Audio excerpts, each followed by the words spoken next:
28 seconds of intro. I decided to go with the order of episodes as seen on the official Miraculous wiki. This is different from the release order, which is also different from the chronological order. But don't worry, I'm sure the confusing scheduling will get better as the show's fandom expands and the budget increases. Is she carrying an umbrella to look the part, or does she always carry it with her? When we see her later, we see her with the umbrella, so I think she always carries it with her, most likely to protect her from the sun. The sin here, of course, is sunburns. I hate sunburns. To my right, Aurora Boreal! Her parents named her what? It's obvious who's going to win. This girl is so shy she can't even look at the camera, and this girl looks like a weather girl. I'm surprised she didn't win by default. And the new Kids Plus Weather Girl is Miraculous! I'm sorry, what? Parisians are dumb. Standard text message rates apply. Standard text messaging rates. This unsufferable child. Gosh, I hate her. I'm gonna vote for Mireille. She's the best. Does she know anything about either of the contestants? Maybe they were introduced earlier in the competition, but as the show doesn't deem it important enough to show us, I'm going to send anyone preferring one girl over the other, especially to this extent. Why did I agree to do this again? What is that? If you can handle Manon for a day,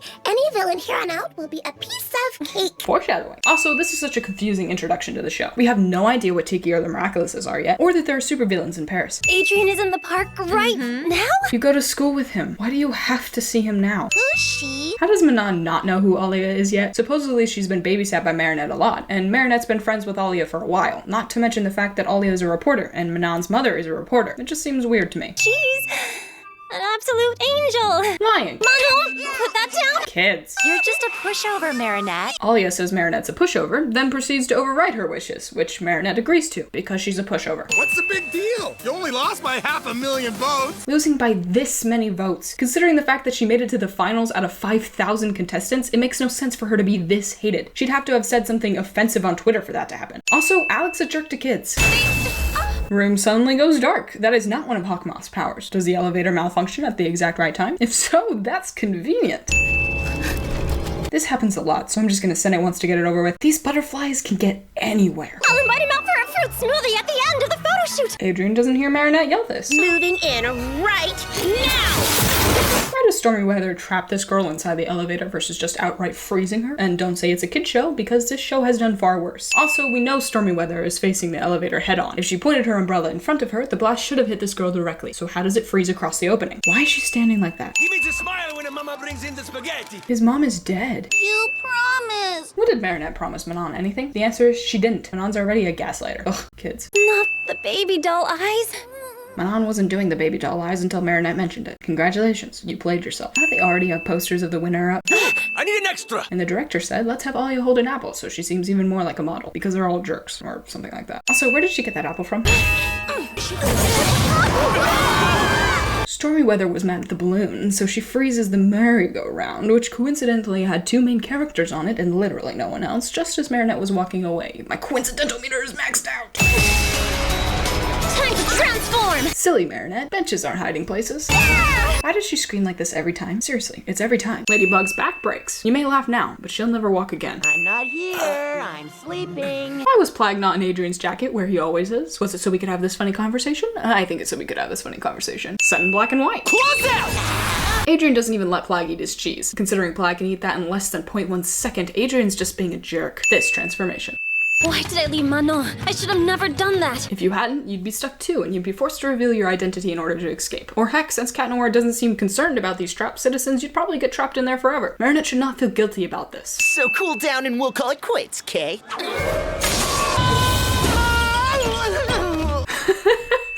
How did she get over there so quickly? They were both in the same park Stormy Weather blasted Cat Noir from. Did Ladybug talk to Manon and then sprint all the way across the city away from the villain just because? Thanks, my ladybug. My Ladybug instead of my lady.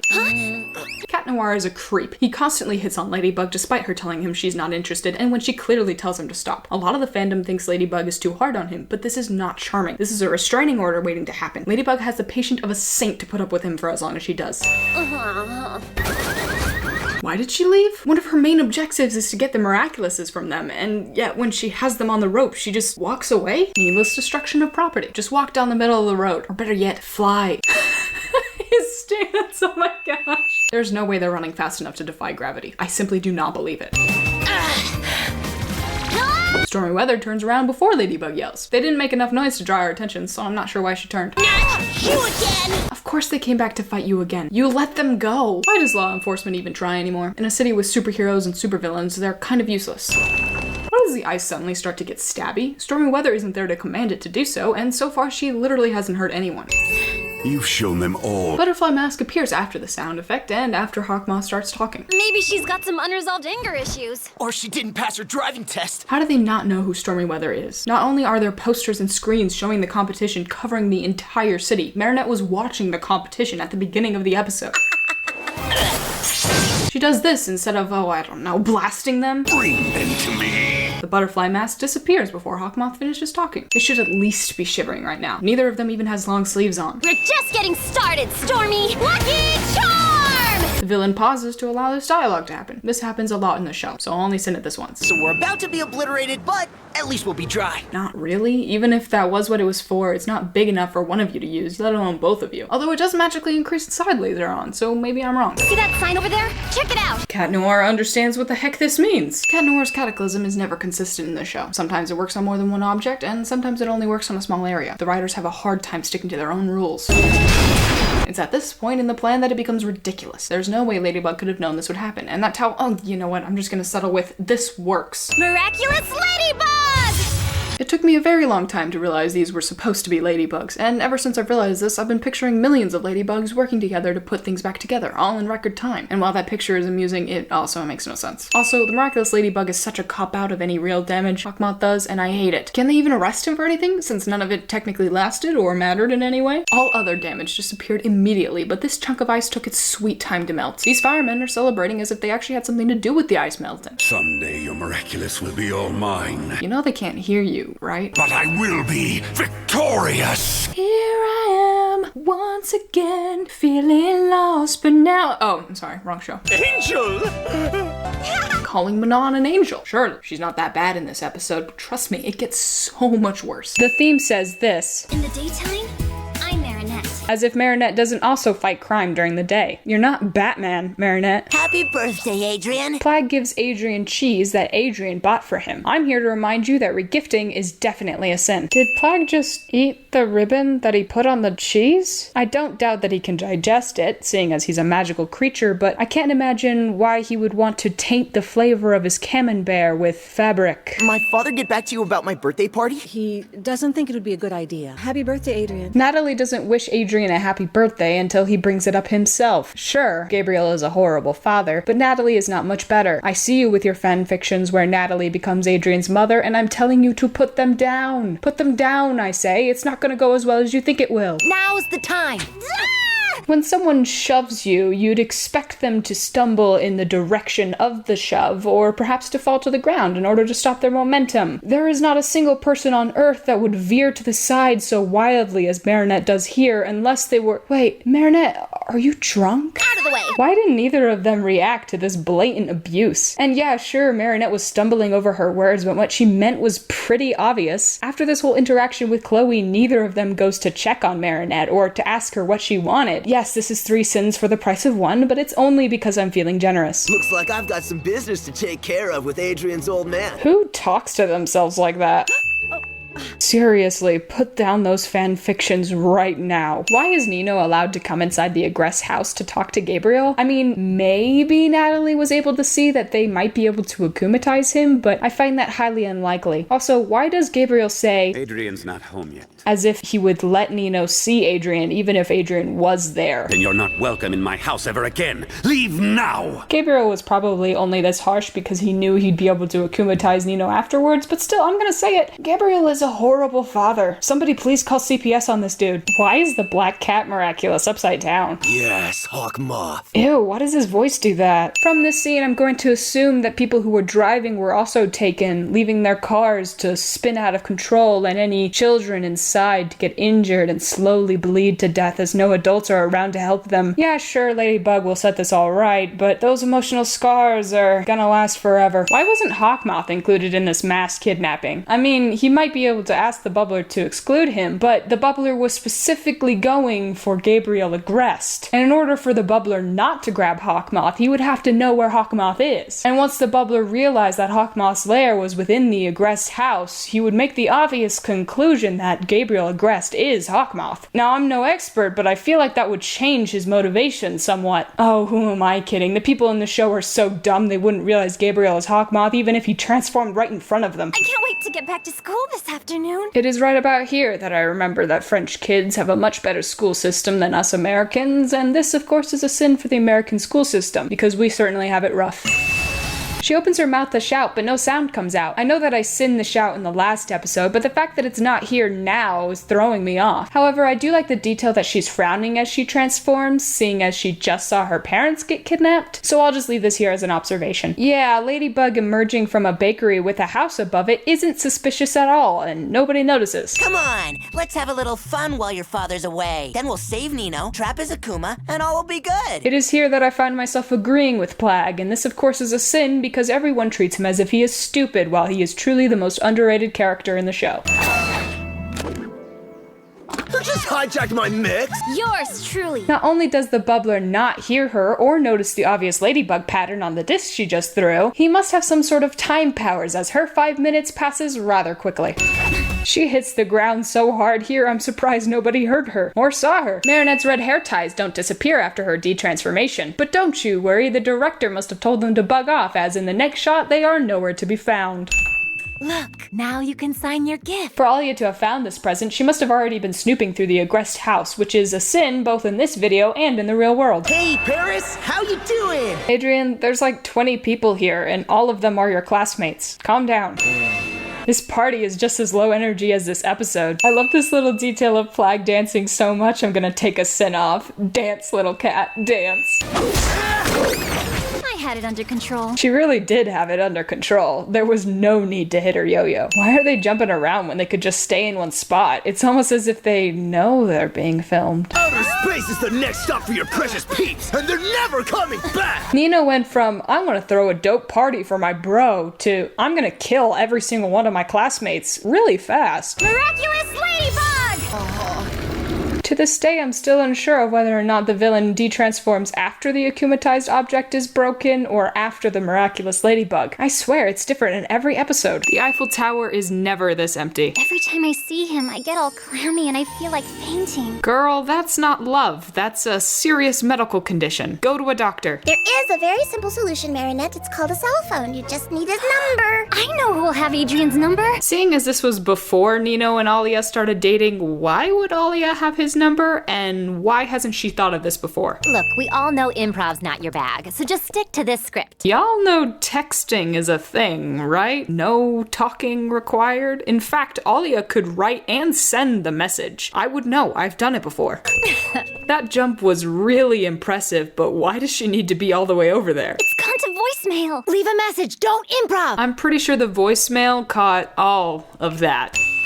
Why does Alia not hang up? It lands face up right next to her and clearly hasn't been hung up yet. Oh, right, I forgot. All Parisians are blind. If Adrian's phone went to voicemail, it means the dude's busy, which also means you can get to it before he does. Everyone calls Marinette a stalker, but Alia is the real problem here. Of course! He's got fencing club after school, that's why he didn't pick up! I take back what I just said. Marinette is a stalker. Wait, if she knew that, why did she call in the first place? I mean, I would have done it on purpose because talking to a voicemail is easier than talking to a person, but that clearly wasn't the plan. Oh no, now we're late. Wait, so he agreed to attend the unveiling during his fencing class? Why is nobody good at planning? Ladybug and Cat Noir. And this statue never shows up again. Nice one, animators. Don't mean to burst your bubble, but you know, Ladybug and me, we're a thing. We're like this. Marinette's got her problems, but at least she's never made me want to punch her in the face like Adrian does here. This guy was so shocked his eyes stopped working. Maybe it would help if you took off those silly mittens. And risk leaving fingerprints? No way. You've already been touching it. Hey, I'm the real Cat Noir. Ah, yes, lock the superhero with the power of destruction in a room filled with priceless art. Very clever. Kitty's in the slammer, Ladybug. Don't think you're gonna keep him in there No, leave it to the experts, Ladybug. We've got it under control. I hate this guy. Why would any normal person think that they could take on a superhero? You guys can't even handle one akumatized villain. Sit down and shut up. Gosh, you're annoying. Cataclysm! Wait, hold on. Copycat clearly grabs Cat Noir's hand, which means his hand should have been cataclysmed, right? I love you, Ladybug. This episode's all about pedophilia. You know, for kids. The amount of times this guy grunts is weird, even by Miraculous standards. But I'm better than both of you! Yes, you are. Hey, it's me. He's lying. I'm the real one. Now you're both annoying me to pieces! Their voices are so different. Are you deaf as well as blind? Cat Noir, scratch attack! Ladybug's out here playing Pokemon. Can you autograph it for me? Of course I can. You've got some real artistry here. She must have super speed because there's no way she drew that fast. Didn't find it. Adrien looks everywhere except for his locker, which is the logical place his phone would be. Also, Gorilla does not seem fazed by how long Adrien took. Maybe you dropped it somewhere. Well, if I did, then whoever has it found it in the boys' locker room. I was checking my voicemail in there during fencing practice. And Adrien will never think of that disappearing voicemail ever again. Nino, where's your hat? What are you looking at me for? How did I not see that jealousy coming a mile away? Yours or his? Haha, so fun. I don't get what Ladybug sees in you. What am I supposed to do with this? Does she trip over that black cat? Is that supposed to be a metaphor for Cat Noir? Or does it mean that she has bad luck? And what is with that animation? I suppose we'll never know. Don't forget, Mrs. Shamak will be coming by to pick up the Eiffel Tower cake in 30 minutes. I'm depending on you. I hate to say it, but depending on Marinette for anything is a bad idea. And as her parents, they should know better. Tom is wearing a t-shirt and what I think are jeans to what seems like a fancy restaurant. Listen, animators, I know you're lazy, but this is ridiculous. Utterly ridiculous! This family heirloom was made by one of our ancestors many, many years ago. Wait, does this mean their ancestors created the Miracle Box? Or is this just rewritten history? Since it isn't clear if this is a writing mistake or an outright lie by Alex's dad, I choose to believe that it is both. Plus 2 cents.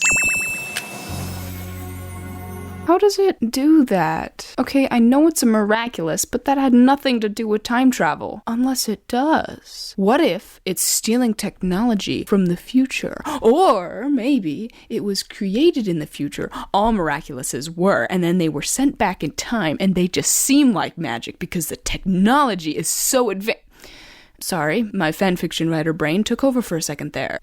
Back to sinning. In 5 minutes? No sweat. I'm on my way already. Be right there. You know, Alia should have learned by now to tell Marinette that she has 5 minutes to get ready when she really has 10, so maybe she'll actually be on time. Jeez, flashbang the whole city, why don't you? If her transformation is this flashy, there is no way no one's ever seen it before. If Kim triumphs, Alex will relinquish her rollerblades to him. There's no way Alex's rollerblades would fit him. After all, he did just say, My neck is bigger than your thigh. So unless he just wants to stop her from skating, this bet is really useless. We're through with all of those stupid dares. Ah, yes. The days before the writers decided Julika was shy. It's a good thing this is the only character they're inconsistent with. See the chain on the watch? Oh, never mind. It's gone. Marinette, take this. Once again, everyone should know better than to trust Marinette with anything important. Need any help? Even if you are amazing at holding things in your hands. In this shot, we can see neither Adrien nor Marinette is holding the watch. I suppose it went into the time dimension to avoid this awkward conversation. I don't blame it. Later, the same watch breaks from the fall instead of being ran over, so is it durable enough to survive the drop or not? Also, extremely powerful Miraculous loses to skates. It was an accident! We didn't mean any harm, Alex. What is up with this reaction? Not a single one of them apologizes. Instead, they get all defensive, saying that they meant no harm, or that it was an accident. I'm starting to think these people are bad friends. Alright, I've been holding this in the entire episode. What is up with her hair? Why does Adrien look so mad? Magical banner rolls itself up because it knows how to read social cues and it doesn't want to be a bother. Hawkmoth's cane teleports after it hits the ground. Look at how small this dish is compared to Tom. How can he afford to eat in this economy? And to be clear, Tom isn't fat. That's just his physique. We gotta transform. Marinette, I don't know if you've noticed, but your transformation is as bright as the sun. There is no way Timebreaker won't see it. Adrien, the same goes for you. Please. Do not approach the akumatized person. I don't care how nice you are, to do so is utter insanity. When a person gets akumatized, I feel like it's general knowledge to get the heck out of Dodge as fast as possible, especially when that person was akumatized partially because of you. But apparently, Alia didn't get the memo. I'm not gonna elaborate any further, but the animation for this episode is just really bizarre. If Cat Noir had time to get into this position, he also had time to hit Timebreaker with his stick. Wow, we've gone back in time, haven't we? Time travel. I'm sure we all understand why that's a sin, and I don't want to waste my time talking about paradoxes, parallel universes, alternate timelines, and all other time travel gobbledygook, so let's just say time travel is stupid and often sloppily used so writers can cheat their way out of difficult situations, and leave it at that. 3 transformations in 1 episode? We are truly blessed. 2 ladybugs? I'm in heaven.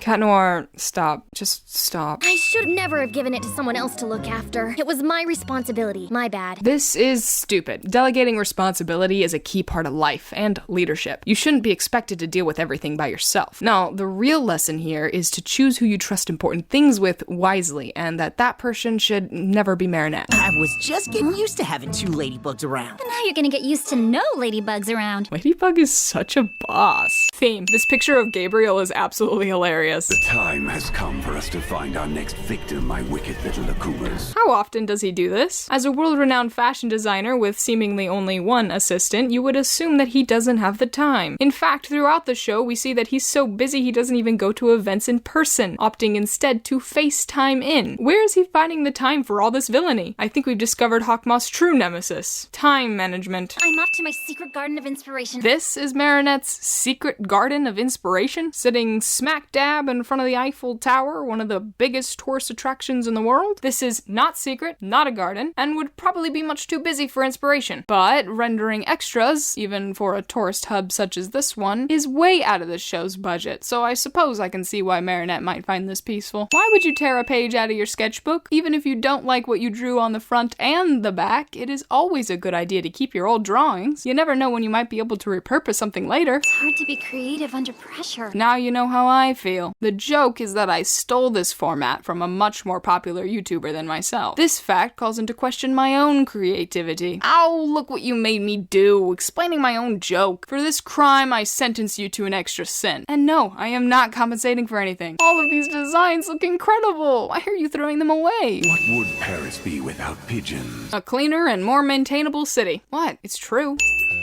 I'm no expert, but I think the thimble might be on the wrong finger. This extra, clearly standing here, disappears in the next shot. Not only that, he teleports backwards in the next one. Forget the pigeons. I want to know what kind of reality alternating powers this guy's got going on. Pigeons have taken over Paris. I don't want to seem insensitive. I'm just kidding. That's the whole point. Run them over. They're birds. Not even a flock of them can withstand a car. But like, why? I get that it's visually stunning, but why? I do know where he can find us. What is the point of the police hat? He wants your Miraculous. You don't need to disguise yourself. Also, what police officer did you mug to get that hat? The only one that we know of is currently missing. Also, I don't know about France, but here in the States, impersonating a police officer is a crime. I'm just killing 2 birds with 1 stone. That's kind of an offensive metaphor, Mr. Birdman. Well, those pigeons are dead. Some bird lover you turned out to be. You wouldn't want to let the cat out of the bag. Haha, very funny. Oh, so it's funny when you do it, but not when she does? Misogyny much?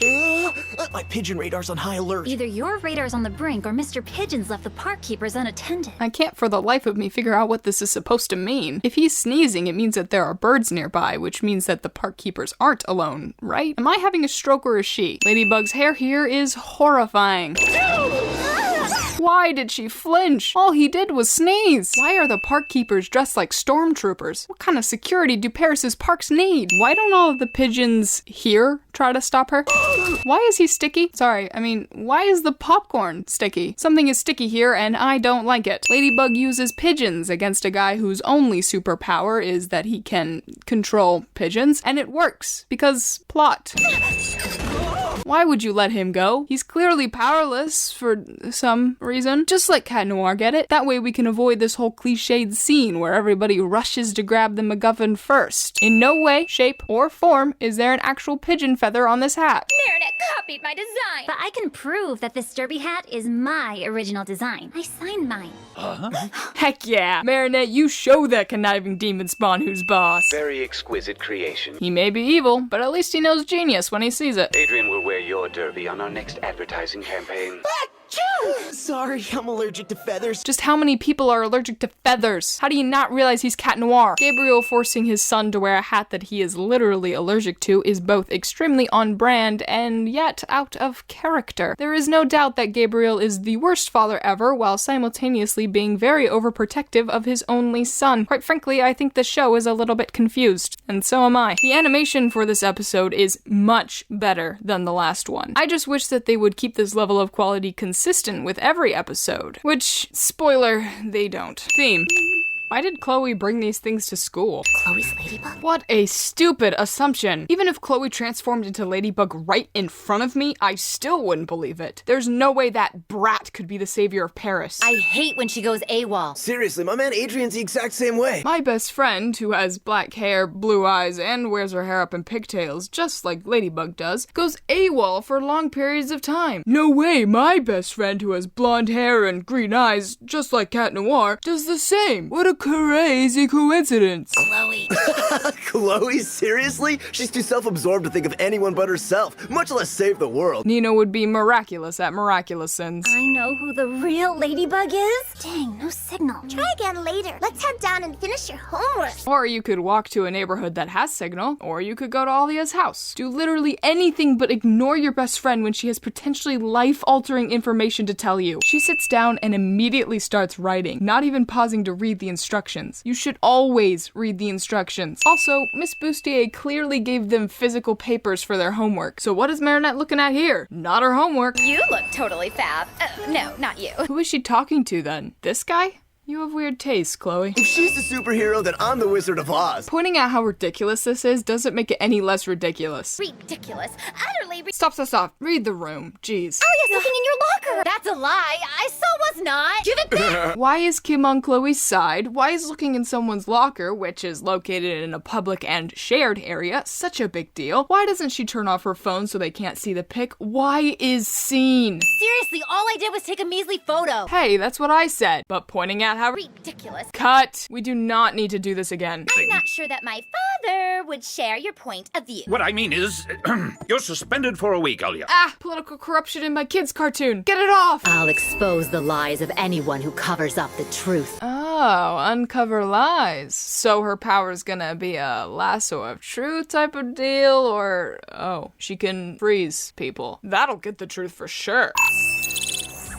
This can't be. Zoom and enhance cliche aside, her hair is completely the wrong color. Why would you think, even for a second, that she is Ladybug? Ah, why can't people on the show ever use their brains? How now, brown cow? I thought it was you she was after. I love Bryce Papenbrook, but this line is delivered so badly, it hurts. Of course, the service elevator. Of course they have detailed plans for every building in Paris. Why not? Magic is so convenient. What objects does the magical stuff bounce off of, and what does it stick to? What are the rules? I could talk about the time travel episode in season 5 and how you don't see them here at all, but I don't want to. In fact, here's 5 sins for even making me think about that episode. Brains don't work like this. This attack clearly struck him, not the door. So why is it frozen and not him? Get her to use her lucky charm. It'll force her to switch back. Or you could just take off her earrings. Does Hawkmouth even want to win? Since the episode should end here, every sin from here on out is 2 for the price of 1. If you don't get him out fast, your crush will soon be slush. Soon? Whether he freezes to death or suffocates, that process would, or should, take hours. Also, Lady Wifi has no reason to assume he lost his Miraculous and can't just cataclysm his way out of there. Which, by the way, he never even so much as tries. Come on, micro thingies, jam the signal. Would a microwave... Never mind. I'm not even gonna think about it. This episode has already wasted enough of my time. The middle spot on her earring disappears first, when it's been shown time and time again that that spot is always the last one to disappear, including later on in the episode. Hurry, Cat Noir! Just leave through the service elevator and de-transform elsewhere. And don't tell me that poof of smoke earlier meant the elevator was destroyed, because that's a load of donkey dung, and besides, she could have left with Cat Noir. Well, that's a convenient piece of magic we'll probably never see again. Instead of freezing, the staffs explode. How do her powers work? Why isn't the episode over yet? Wait, where's the pot Cat Noir used to cover the camera? Did he drop it when he went to the elevator? If so, why did he cover it up in the first place? Where's the camera filming the shot? Miraculous Ladybug! Where did the Lucky Charm come from? She didn't grab it before leaving the kitchen. Oh no, where'd they go? I don't know, maybe through the only exit on this roof. I know they can jump over buildings, but if you consider that, why did they go back inside the hotel at all? Stay! I won't tell anyone who you are. Nobody must know who we really are. Open it. Open it. Spare us 4 more seasons of suffering and just open it. Oh, you pussy. Why would you come out as Marinette? What if someone was still there? Why didn't you close the door all the way when you went in there in the first place? Why are we still here? Just to suffer? You're gonna tell him? Is that what your heart's saying? Sometimes your heart tells you one thing, but a great superhero always listens to her head. What are they talking about here? They never reference it again, so why is it included? I gotta stop thinking so hard. Clearly the writers of this episode didn't. With a mask and a costume, don't you think he looks a little bit like Cat Noir? Are you out of your mind? He's tons more legit than Cat Noir. Denial is a river in Egypt, and a major character in this show. This episode had so many sins I had to cut most of them so this video wouldn't be an hour long, and it's still longer than most of my other videos. So here's an extra 100 sins to make up for those that I missed. If I have to suffer, so do you. Theme. We are live from Paris!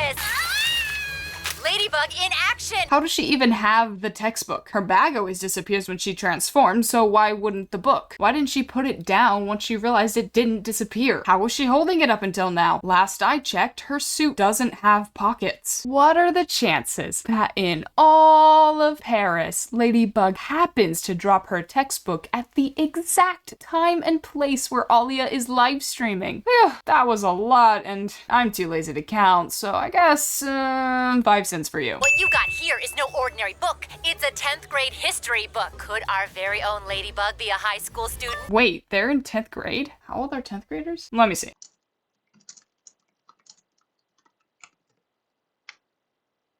Huh. Wait, hold on.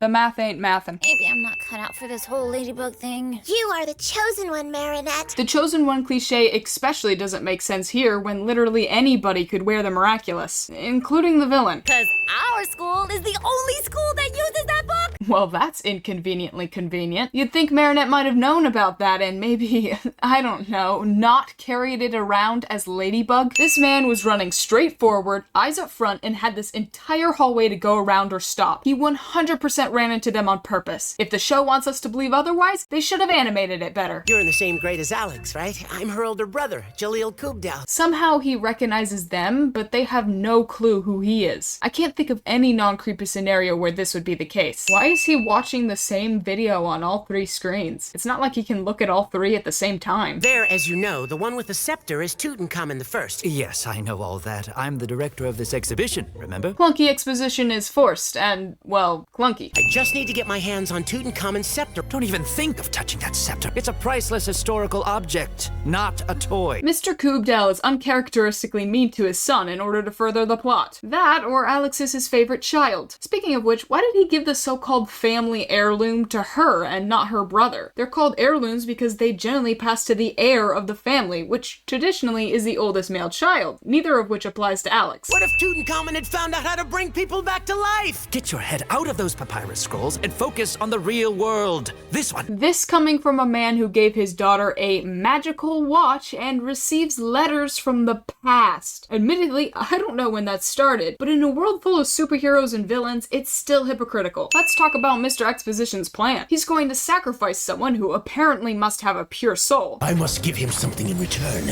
a pure soul. In order to resurrect someone, although he doesn't specify who. How is the focus of this conversation on the scepter and not the fact that he wants to murder someone? Look closely! It is in there.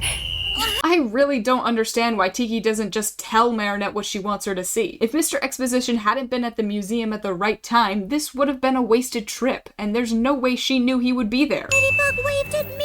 Did she really just— Alia, show some situational awareness and stop making Ladybug's job harder by constantly getting in the way. Enjoy your coffin. It's called a sarcophagus, you poser. I'm way more powerful than you are. He's right. I mean, Ladybug and Cat Noir can't teleport like he just did. How are we gonna find them? Alia's got a live stream on her blog. This would be a pretty smart plan if Pharaoh didn't just stop right outside the Louvre, but since he does, this plot point is pretty much useless. You look so much like her. This ancient Egyptian is wearing modern glasses. I ran right into one of those time bubbles. Ladybug, this is Alia. I just found out I'm the sacrificial offering to the sun god. Now, I'm not exactly an expert on magical time warps, but I'm pretty certain Ladybug shouldn't be able to access Alia's live stream from inside of it. That aside, no duh, Alia. Why else would he kidnap you? You were there during the exposition dump. Who's that goddess chick with the black spots? Ladybug, my sworn enemy. Why hasn't anyone noticed this before? Perhaps they didn't know what it meant until Ladybug appeared, but surely it would have been discovered since then. You don't even need to read hieroglyphics to know who that is. And why didn't Mr. Exposition bring this up with his dad earlier? It might have helped legitimize his claims that the spell was real, seeing as they know Ladybug is real now, and this papyrus predated her arrival. My nemesis may have kept me from carrying out my ritual 5,000 years before. I have even more questions now. That's Tiki right there. If Mr. Exposition can read this, does that mean that he knows about the Kwamis? Why was he so focused on the spell when the papyrus reveals secret knowledge about an actual superhero? And surely he realized Ladybug would have tried to stop him from performing the ritual even if he wasn't akumatized. It makes no logical sense, but I'm going to stop talking about it before my head explodes. Ladybug 5,000 years ago! Well, you don't look a day over 3,000. Who on earth would believe this is the same Ladybug as this one? Hawkmoth is always shouting about the miraculous, so they should realize that the superpowers come from them and can be passed around. Even if they don't realize that yet, Cat Noir definitely shouldn't believe this, as he knows she was a rookie when they first met. Also, later, when everyone absolutely knows Ladybug is just the title for any regular chick who wears the Ladybug miraculous, why doesn't anybody remember this incident and make the connection that Ladybug is a high school student? At the very least, Alia should, since she works closely with the Miraculouses and is obsessed with Ladybug. Hey, how come Cat Noir never visited ancient Egypt? O sacred Ra, god of the sun. Can ancient Egyptian spells be translated into English and still work as intended? Thanks for saving my butt. Alia's fingers are definitely covering any type of camera this phone has. The number of mummies Pharaoh has under his command varies drastically for the rest of the episode. That's our last hope.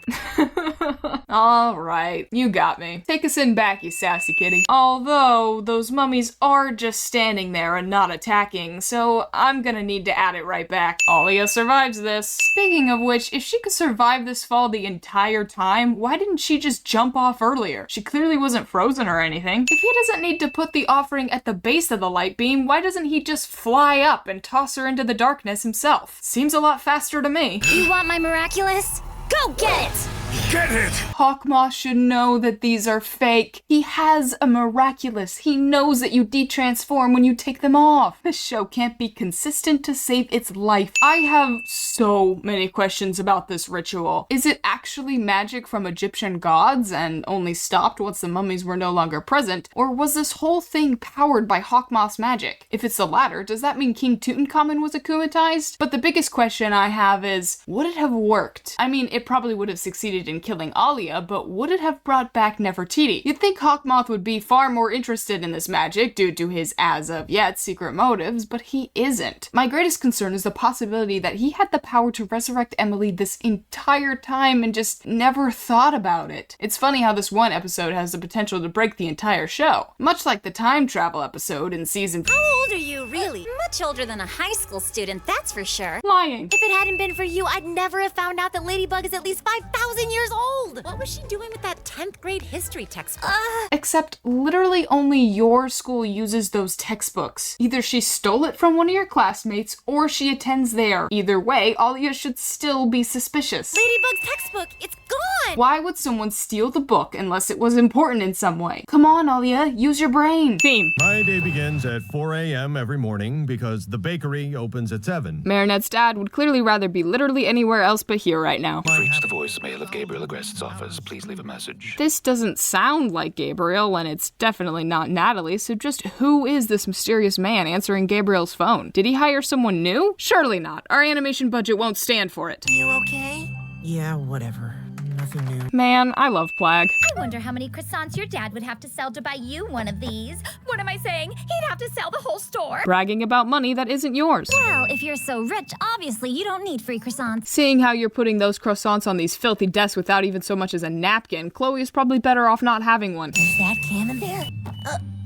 That's not Camembert, but it is very shiny. I like shiny. It's shiny, so what? What is he gonna do? Eat it? If he wants something shiny, Adrian can get it for him. There's no point in sticking around and causing problems, and Plag would never do this. But maybe Monsieur Bourgeois will invite you all to the hotel and treat you to lunch. Chloe was just bragging about how rich her dad is, but then he makes this face as if feeding some high schoolers is a big deal. No one sees this. After she gives Sabrina a croissant, Mary goes to the back of the class and apparently doesn't give anyone else one because no one has one at their desk and the tray is still full. These free croissants were a lie, and I hate being lied to about free croissants. Also, the croissant Marinette gave Sabrina is gone now. I suppose she could have eaten it, but who on earth would eat a croissant that fast? You're supposed to savor it, Sabrina. Savor it. Man, I want a croissant. Roger, I demand you search this girl. But sir, it's against the law. How would that be against the law? You have probable cause and Marinette hasn't objected to the search. Either French law is dumb or Roger is, and I'm starting to think it's both. Parent-child relationships can be so complicated. Hawkmoth, despite clearly knowing about the parents' career event, chooses villainy over his son because obviously such an event will emotionally cripple someone into being akumatized, and there's just no way he can pass up such an opportunity. Fly away, my evil little Akuma. Evil little Akuma. Why don't we just stick with the one adjective? This is a school here. Think of the children. Think of the children, cliche. Especially when the children are the ones causing all the problems. Well, there you have it. Sabrina was holding Chloe's bracelet. Chloe, why don't you take a look in your BFF's bag? You haven't watched the whole video yet. Don't just throw out accusations willy-nilly. Gah, you're as bad as Chloe's sometimes, you know that? And yes, I know that's the whole point of the episode, but it's absolutely infuriating. Besides that, the mayor, Chloe, and Sabrina all know Chloe took the bracelet back and put it away, so why are they letting this unfounded accusation continue? You're under arrest. What? What for? You threw litter on a public sidewalk. Well, I suppose I did, but you can't arrest me. Mrs. Mendeleev breaks the first rule of a traffic stop. Never admit to the crime. Come on, people, this is basic stuff. Oh, and she's smack-talking a supervillain. That's probably not good either. There are 2 apples on the ground in this shot. She picks up both and throws them away, but then they reappear in the next shot, probably to reiterate how much of a lawbreaker she is. Also, who throws 2 perfectly good apples onto the ground like this? This one has a bite out of it, which means some lawbreaker bit into it and decided, nah, I'd much rather go to the doctor today, and then proceeded to throw it on the ground. And there are even more perfectly edible apples inside the trash bin. This city must be full of lawbreakers. This water paper got so spooked by Rogercop, it simply decided to teleport away. Kwami's can phase through matter at will, and yet somehow Plag cannot get this bracelet off his head. Either this bracelet is magical, or the writers were replaced after this episode, and the new ones never bothered to watch the old episodes. That, or the writers forgot. To be honest, I'm not sure which is worse. Hey!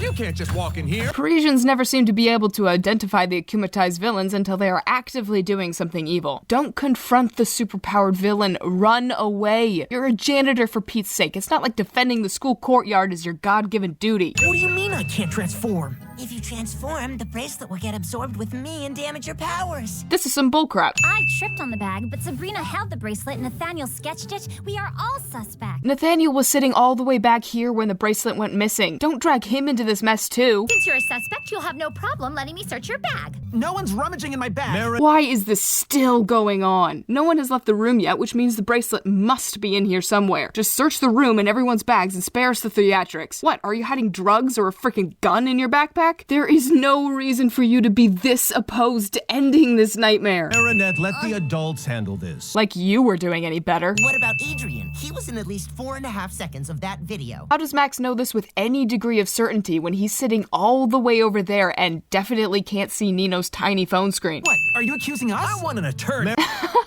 I would take a sin off for this joke if this whole situation weren't just so unbelievably stupid. So instead, you get a sin for wasting this line on this scenario of all things. The transformation music is different here. It's not bad, but you know how I feel about change. Dang it, they did it here too. How am I supposed to? Did getting akumatized erase your knowledge on how to open a door like a normal person, or is property damage just something you like to do for fun? Noodle arms. See, this is the problem with helmets. Rogercop has no peripheral vision with this thing on.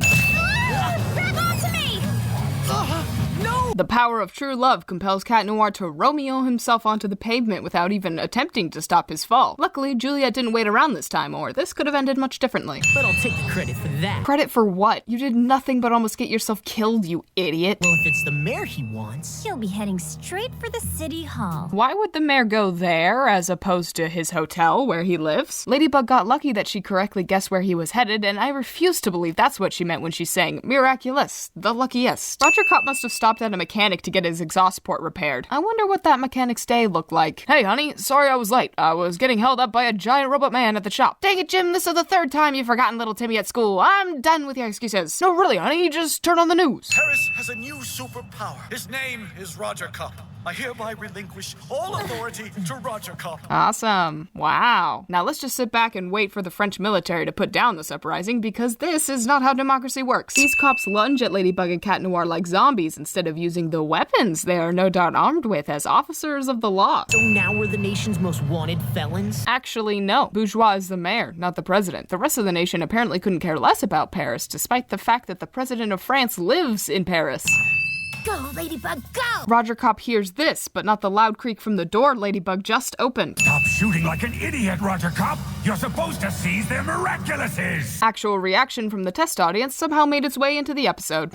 Oven mitts? What am I supposed to do with this? Why didn't the Lucky Charm just give her 2 oven mitts? You know it would have if this out-of-place oven mitt wasn't conveniently hanging on this cart. Also, she clearly says oven mitts plural when there's obviously only one. Ladybug, over there! That's Chloe's bracelet. Cat Noir somehow doesn't hear this and realize Ladybug is in his class. I'm sorry, what? Play that again. Yeah, no way that works. No. I'd stick around, but then you'd see me without my mask, and you wouldn't be able to resist me. I doubt that, but I'll have to take your word for it. It's funny because he's right. She wouldn't be able to resist him without the mask. Are you laughing? Why aren't you laughing? My bracelet! Actually, it turns out it was in Chloe's bag all along. Roger definitely saw Ladybug put the bracelet back into the bag and just lied to save his own skin. How very lawful of him. It's Lieutenant Roger now. Thank you, Mr. Mayor. Who knew all you had to do to get a promotion was get akumatized and traumatize countless innocent people? Neat. They did it again. The middle spot always disappears last, and you know that, animators. Are you guys on drugs? Because that's the only way this makes sense. Ladybug, high above the Parisian skyline, wraps her yo-yo onto a cloud and flies away, content in knowing that once again 2 teenagers have utterly ruined a middle-aged man's day. What a fabulous ending. Or, might I say, Fabulous. So wretchedly fabulous! Theme. Super Nathan, you're my hero! Super Nathan? He really couldn't come up with anything better? These artistic endeavors are clearly why you are failing science. Yelling at a kid in front of their whole class should be illegal. That sort of thing is downright traumatizing. Also, she just rips that page right out of his sketchbook, which is destruction of property, and actually is illegal. Where's Rogercop when you need him? You go march yourself down to the principal's office and show him that chicken scratch. Excuse me? Chicken scratch? You're just jealous that he's young and full of dreams and not a washed-up nobody like yourself. Even though Miss Mendeleev just ripped this page out, it's suddenly perfectly intact. Look, Sabrina, it's him as a superhero. There is no way to tell that's Nathaniel and not just some manga superhero he created. Chloe's bullying is so advanced it's become supernatural. And then Sabrina, Chloe, and Marinette. Can't you add her to another group? Sabrina and I work much better on our own. This is a group presentation, not pairs. Deal with it. A set of people is still considered a group. Admit it, Miss Mendeleev, you're just upset that you're a second-rate high school teacher and are bullying literal children to compensate for your lack of self-esteem. You wouldn't be willing to trade groups, would you? And deal with that twosome of terror? Sorry. But I promise to talk all about you in between particles and the physics. You're the best! If Alia was actually the best, she would have switched groups with you. But then again, she also didn't file a lawsuit after you body slammed her to the ground, so I guess it evens out. I can see why Sabrina always does Chloe's homework. She's got a serious case of big brain syndrome going on here. I can't believe you stood up to Chloe like that. It was so amazing. Then we'll do the presentation and tell Mrs. Mendeleev the truth about Chloe. Sound good? Wow, she switched loyalties so fast I'm surprised her thin little neck didn't snap from the whiplash. I got wind that you were being blown away. Their response time alone to stuff like this should be a dead giveaway as to their identities. This was an isolated incident that took place within the school library. The only way they could have known about it and gotten there this fast was if they were already there. Seems this Evillustrator is targeting you specifically, Chloe. How dare you deface his beautiful drawing? I hope Nathaniel kills you, you rat-faced, toad-tongued, cross-eyed, from the library. Okay, can we just take a second to admire Evillustrator's design? And sure, he just came in through the window like a creepy stalker, but it's not like he can just walk up the stairs while akumatized. Poor Sabine would have a heart attack. I'm going to add a separate Nathaniel counter because this is my video and I will play favorites and you will just have to deal with it, capiche? So, I just came by to ask you if, well, it's my birthday today and, would you want to come to my party? Nathaniel obtained the power to create literally anything with just a stroke of his pen, and the only thing he does is ask the girl he likes on a date. He may just be the most wholesome supervillain to ever exist in all of cinema. Sabrina is so selfish, making me do this project by myself. Wait, why is she working on the project by herself? Miss Mendeleev was pretty clear that they can't work in groups of two, so whether Sabrina and Marinette like it or not, Chloe is in the same group. If I were her, I'd simply do nothing and say they wouldn't let me help with the project if they try anything. Or maybe play the whole I got attacked by a supervillain card, although for Chloe that's probably just an ordinary Tuesday. Oh, this cat's got particle physics in the bag. I need you to protect this girl instead. Huh? Her name is Marinette. What about you? I'm going on a very important secret mission. I'll catch up with you later. It should be fairly obvious to Cat Noir what's happening here, but I see he has a classic case of smart enough for particle physics, but too dumb to connect the dots syndrome. It's a very common affliction in the Miraculous universe, and unfortunately, there is no cure. So, you want to work on the physics project tonight?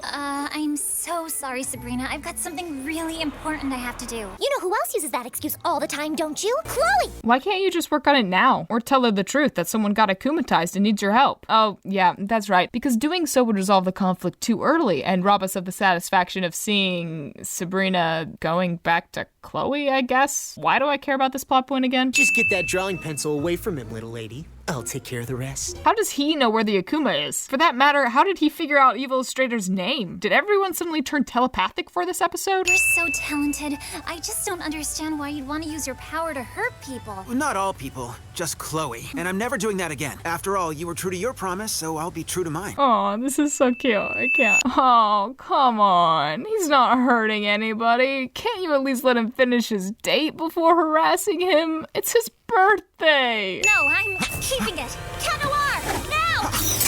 Marinette, you're working with him? I'm so stupid.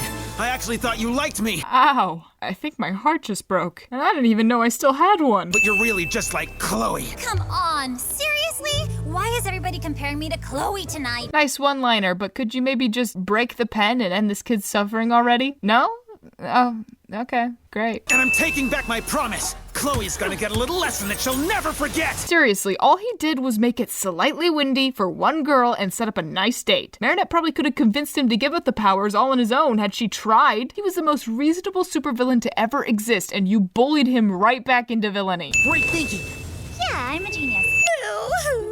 I'm so sorry, miss. But after what happened in the library, I simply couldn't work on my project. It would have been too traumatic. Hey, that was my idea. Nobody steals my ideas, especially not you. Evillustrator graduated from light hazing to straight up attempted murder in 3 seconds flat, and I respect the heck out of that. Holy mother of rigging, what is that? I may not be an electrician, but I'm fairly certain that destroying the electrical wiring in the wall like this would have 100% had at least some effect on the lights. Here you go, kitty. A little ball and chain to play with. Sadly, those who get in my way get erased. Nathaniel, buddy, I love you, but you could have just erased his leg instead of drawing the chain, right? Still, I am impressed by your showmanship.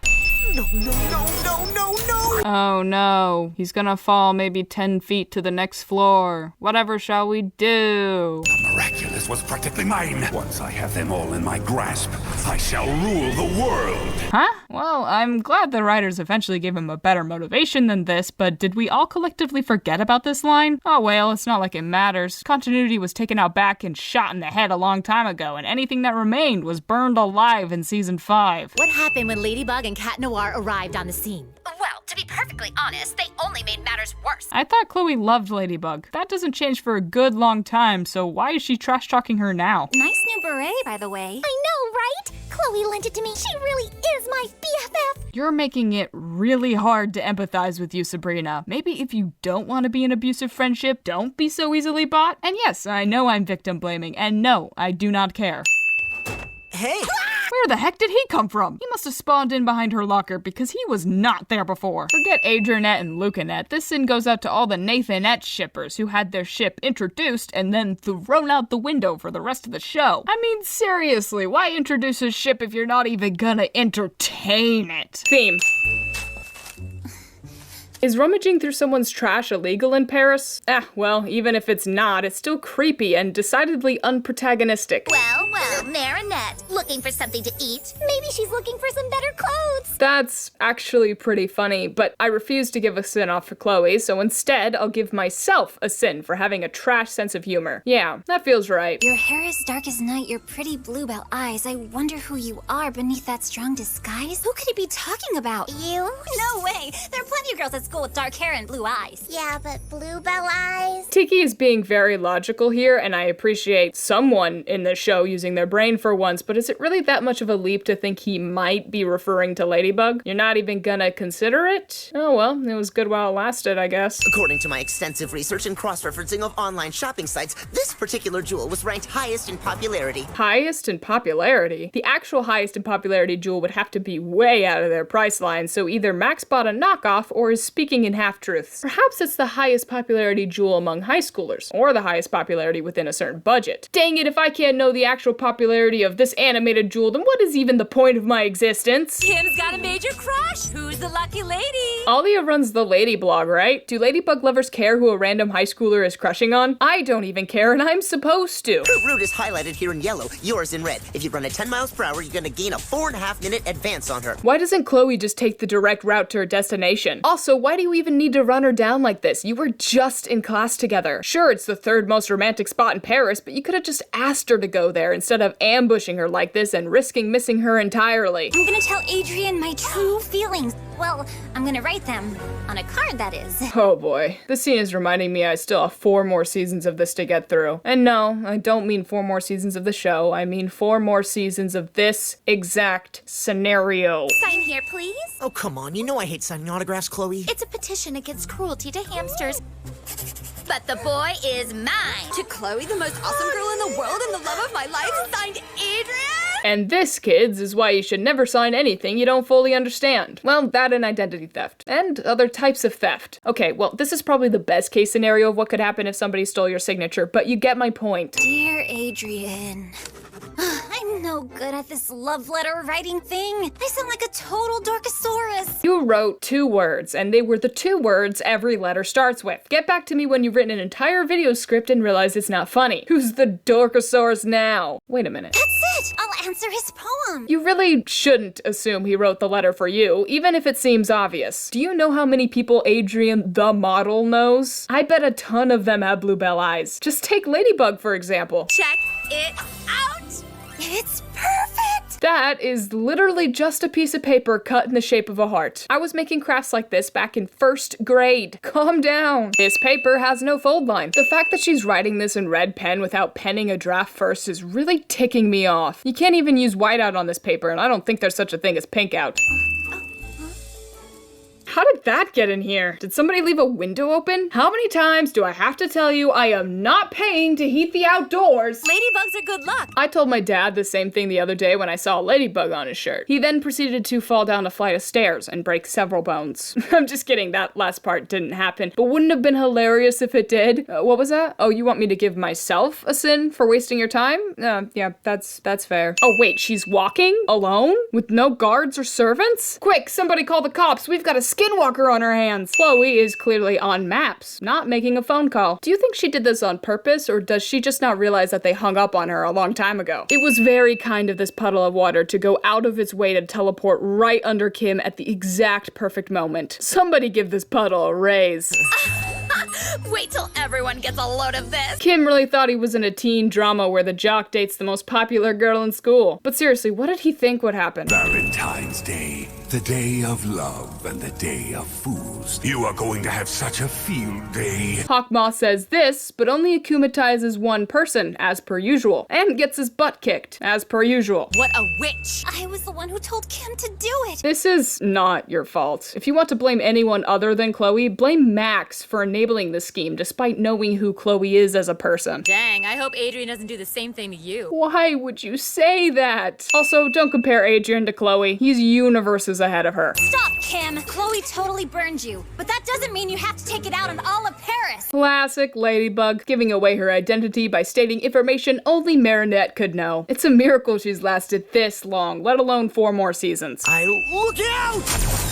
Cat Noir has a nasty habit of choosing self-sacrifice over common sense. Jumping to the side would have been faster and prevented them both from getting hit. I can help you crush Ladybug, but you must give me her Miraculous in return. No problem. Forget Cat Blanc. This is my favorite version of Evil Cat Noir. Hate doesn't conquer all. Love does. The prince breaks the spell by kissing the princess. How convenient is it that they happen to be studying this in class that very same day? It's almost as if their lives are orchestrated by some kind of scriptwriter. You're just buying time. Fight! I'll do better than that. Huh? Why does he immediately back off? Attack her! She put down her weapon and is purposefully getting close to you. Take advantage of her willingness to expose her face to you. Or you could just run away like a little boy scared of cooties. That is cool too, I guess. Wait, cool isn't the word I was looking for. I think it was lame. Yeah, that was it. It's definitely lame. Spooderman. No! Don't worry, I'm not looking forward to it either. Bite her as hard as you can. Headbutt her. Spit in her eye. Oh, wait, she's the good guy? My bad. I got caught up in the moment. You can just sit there then. That is totally fine. Is that Adrian's eyebrow glitching through the mask? Holy crap, my pause game is on point. The quiver pin, Cat Noir. Now! I am honestly surprised that didn't go terribly wrong. Like Kim getting cataclysmed type of wrong. What the heck are you doing? I have no idea! The Lucky Charm should have repaired this photo, but didn't because even the magical ladybugs know what's up. We're about to turn into pumpkins, and personally, I'd rather not see that. Wrong fairy tale, Ladybug. We're doing Sleeping Beauty right now, not Cinderella. Or maybe we're doing Snow White. A kiss? What kiss?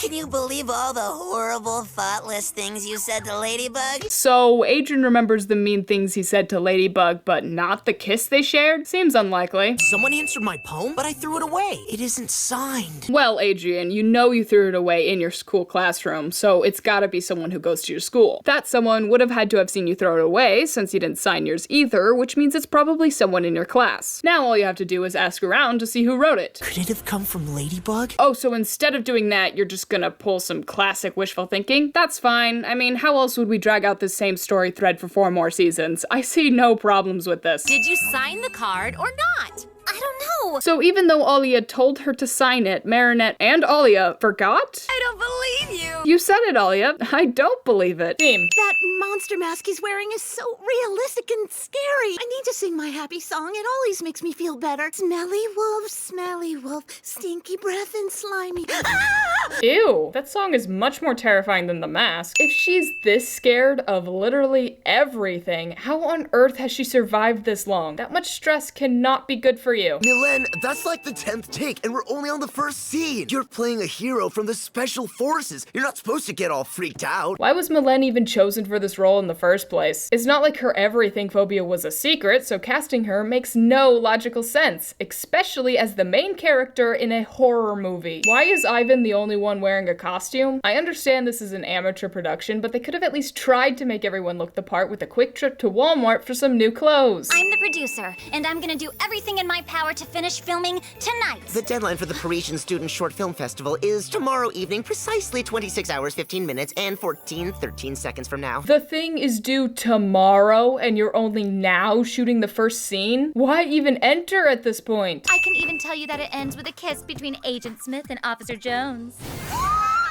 Did Marinette somehow not know this despite being the producer? Was she okay with Mylène doing it? For that matter, was Mylène okay with it? I didn't write that. I wrote it. It was just a little tweak, you know, to move the story forward. What? Oh, I see. Nino's just sabotaging the production. Well, joke's on you. Your intervention wasn't needed. This film was doomed from the start. Principal Damocles is only allowing us to use the school until 6 p.m. sharp, which leaves us 9 hours, 12 minutes, and 12 seconds. 11, 10, 9, 8, 7, 6, 5. For someone who is rather smart, Max doesn't seem to realize that counting down the seconds like this is a waste of energy and only serves to annoy everyone. We all chose her to play the leading female role. But why? Clearly Nino wasn't the only one attempting to sabotage this film, but what I can't wrap my head around is why they agreed to help in the first place if they so clearly wanted it to fail. Don't touch mysterious Miracle. Do you want alien babies? Because this is how you get alien babies. Did you find Mylène? No. You're not gonna mention the goo? Just gonna forget about it immediately? Is it just me, or does everyone seem especially stupid today? Now kiss me. Cut! Whoa there, did you see that? Let's slow it down. Okay, yikes, that definitely looks like Adrian was going in for an open mouth kiss. I cannot unsee that. Let's just make Agent Smith a nurse instead. But Chloe, you don't have a uniform.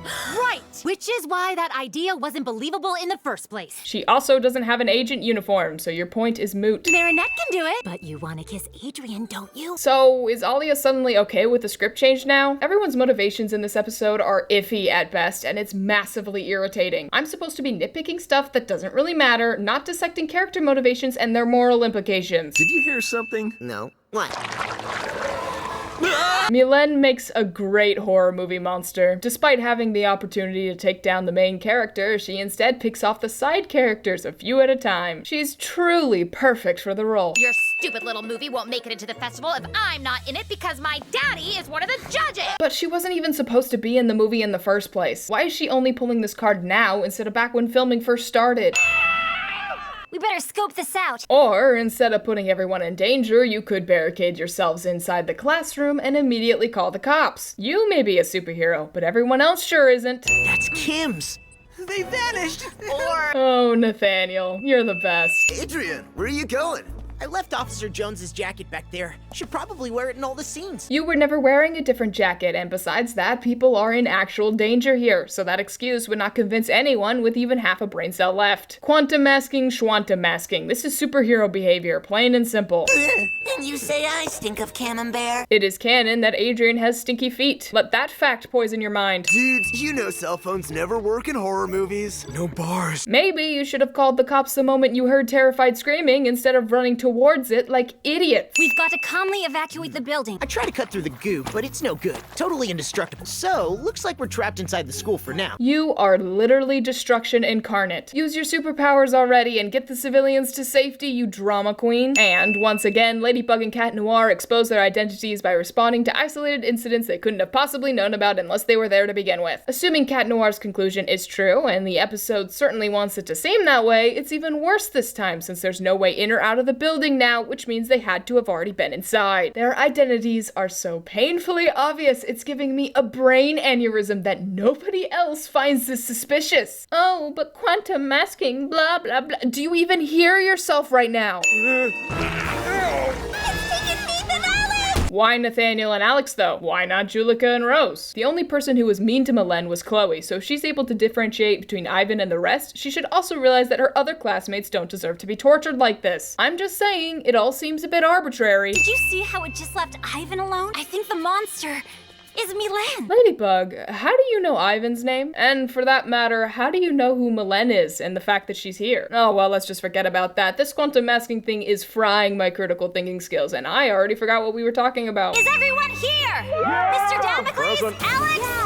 Nathaniel? Adrian? Ladybug doesn't yell out Kim, Sabrina, or Max's names. This is probably because she knew there would be no way for her to know their names, but it is a little strange that Julika, Rose, and Ivan don't attempt to see if they're okay. On top of that, even though we saw him being imprisoned in the same room as the rest of them, we don't see Max for the rest of the episode. Did Horrificator eat him? Dang, that's dark. I prefer that explanation over them simply forgetting to animate him, so let's go with that. There are way too many pods here for the amount of people Horrificator snatched. Is she preparing for new victims or just doing a little bit of home decorating? Not gonna lie, I don't hate it. Adrian? Yeah, I'm fine. Say, Adrian, you sound a lot like Cat Noir. Oh well, quantum masking must also disguise voices, and let's just forget about the fact that he's still transformed and should still sound like Cat Noir because quantum masking, etc., etc. Let's move on. We're all going to sing. You all know Smelly Wolf, don't you? Smelly Wolf? Ladybug, are you suggesting that because you know that's the song Mylène sings to calm herself down? But you couldn't possibly know that unless— oh shoot, I lost my train of thought. All I could think about is quantum masking. Oh well, it probably wasn't important anyways. And Horrificator sits and watches this happen despite clearly being strong enough to break free of this cage. She really does have a roll down pat, I'm so proud. Smelly wolf, you're just a silly. This song is going to turn me into a horrifying rage monster if it goes on for much longer. Oh, thank goodness. I really hope we never have to hear that again. Oh, that's weird. Marinette and Adrian aren't here, despite Ladybug and Cat Noir claiming otherwise. What about Marinette? Yeah, we've got everyone. Could it be that they— nah, quantum masking dictates I must be blind as well as brain dead, so let's just assume I was hallucinating and end the episode here. Thank goodness. I was worried I might be forced to admit that quantum masking is a half-hearted excuse that actually does very little to explain anything. Phew, theme. And yet again, Marinette hopes she'll finally have enough time to complete her magic box. What's the magic box for, Marinette? To lock up my diary and all my secrets. Marinette's obviously been working on this for a while, so Tiki definitely already knows all of this. This dialogue is purely for the audience's sake. What if someone finds out you're Ladybug? Not gonna happen. Try it, Tiki. That box wouldn't even hold up to being tossed against the wall, let alone a hammer a more persistent thief might use. Keeping a journal as a superhero is a terrible idea, but if you're going to do it, at least do it digitally and store it behind a passcode that will self-destruct if tampered with, not a flimsy box. Yesterday, Mr. Bourgeois was re-elected as mayor of Paris for a 4th consecutive term. For some odd reason, the people of Paris keep electing this bumbling buffoon despite how unintelligent and downright corrupt he is. It's a little too real. Class representative elections are tomorrow! Then maybe you should run. Don't you think I've got enough to do with my duties as Ladybug and all my schoolwork? Yes, but if you truly believe in something, you have to try and make it work. Tiki, advice like this is the reason why Season 5 Marinette is so overwhelmed. She's a child who already risks her life every day in order to protect Paris. You can let her relax a little. Chloe's running again. She's been class rep since when? Kindergarten? Wait, hold on. In Origins, it's established that Alia is new to this class, so how would she know that? Also, if that's true, then who cares if she's elected again? Clearly it wasn't that terrible, as you've never thought of running against her before, so why don't you just let your classroom life continue as normal and focus on super important superhero business instead? So what did Chloe say to you this time? She offered to go on a date with you? No, she threatened to tell everyone I'm afraid of spiders. Everyone hates spiders. Also, everyone hates Chloe. Suck it up and stop being such a coward. Adrian! Marinette can count on your vote, right?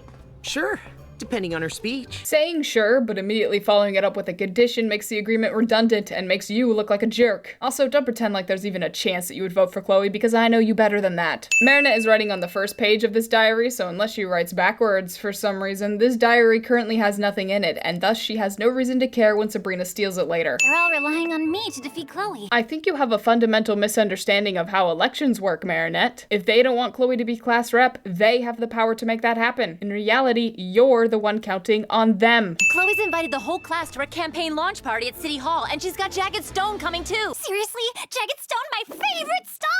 I love him! That poster was not there earlier, which means it teleported into the room purely to serve as a visual aid, and I'm just wondering if the animators could get any lazier. She's trying to buy student votes with autographs. That's cool and all, but it doesn't change the fact that she's been class rep for years and never done anything for them. If they can't see through this obvious ploy, then they're the dumbest people on earth and don't deserve Marinette's time. Hi there. Marinette borrowed my math book for our geometry homework, but I need it back. Marinette's not here. I've got customers to attend to, but go on up and grab it from her room if you don't mind. I love Sabine, but letting a stranger, even one that claims to know your daughter, into your house unsupervised is like asking to be murdered. She's lucky Sabrina was only there for blackmail and nothing else. Also, she's grabbing that bread, sorry, this is France. She's grabbing the baguette with her bare hands, which most definitely is a health code violation. Hey, you, excuse me. How did you get in the school? They walked in through the open and unguarded door, you dolt. Man, you're bad at your job. Fly away, my evil little Akuma,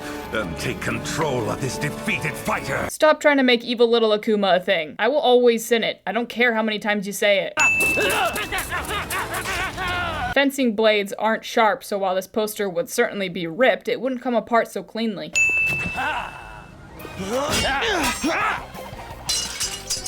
Seriously? How did I not see that coming? Took the words right out of my mouth. All your secrets will be revealed. Don't! What secrets? Ha! I guess we'll find out as soon as I get my hands on a chainsaw. Pretty sure a chainsaw would destroy the diary, not to mention Sabrina's hand. A flat-headed screwdriver to take apart the hinges would work, though. And yes, I'm taking this hyperbolic statement seriously because Ladybug is about to be defeated by a teenage girl with a screwdriver, and not even a magical one. Ouch! Cat Noir, hurry! What do you mean, hurry? You're the one who should be hurrying to go help him.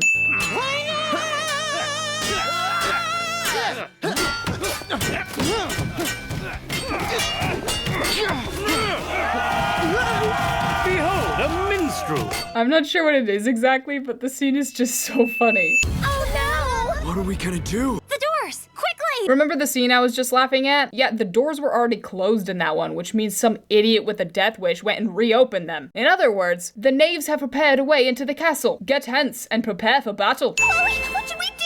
What would a class rep do?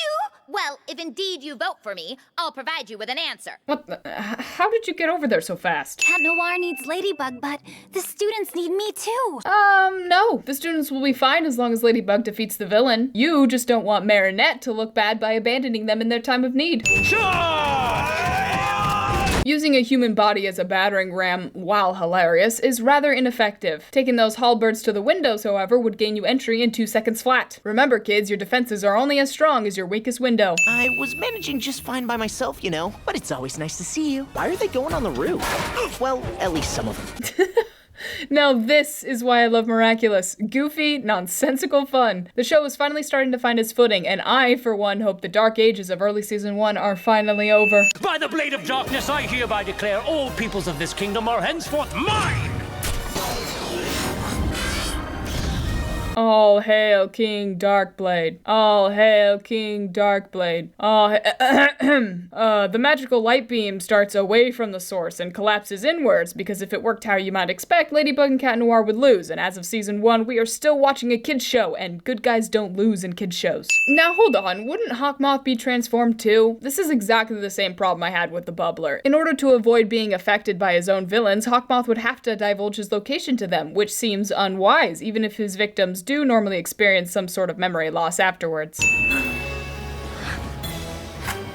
Let's hope Darkblade's ticklish.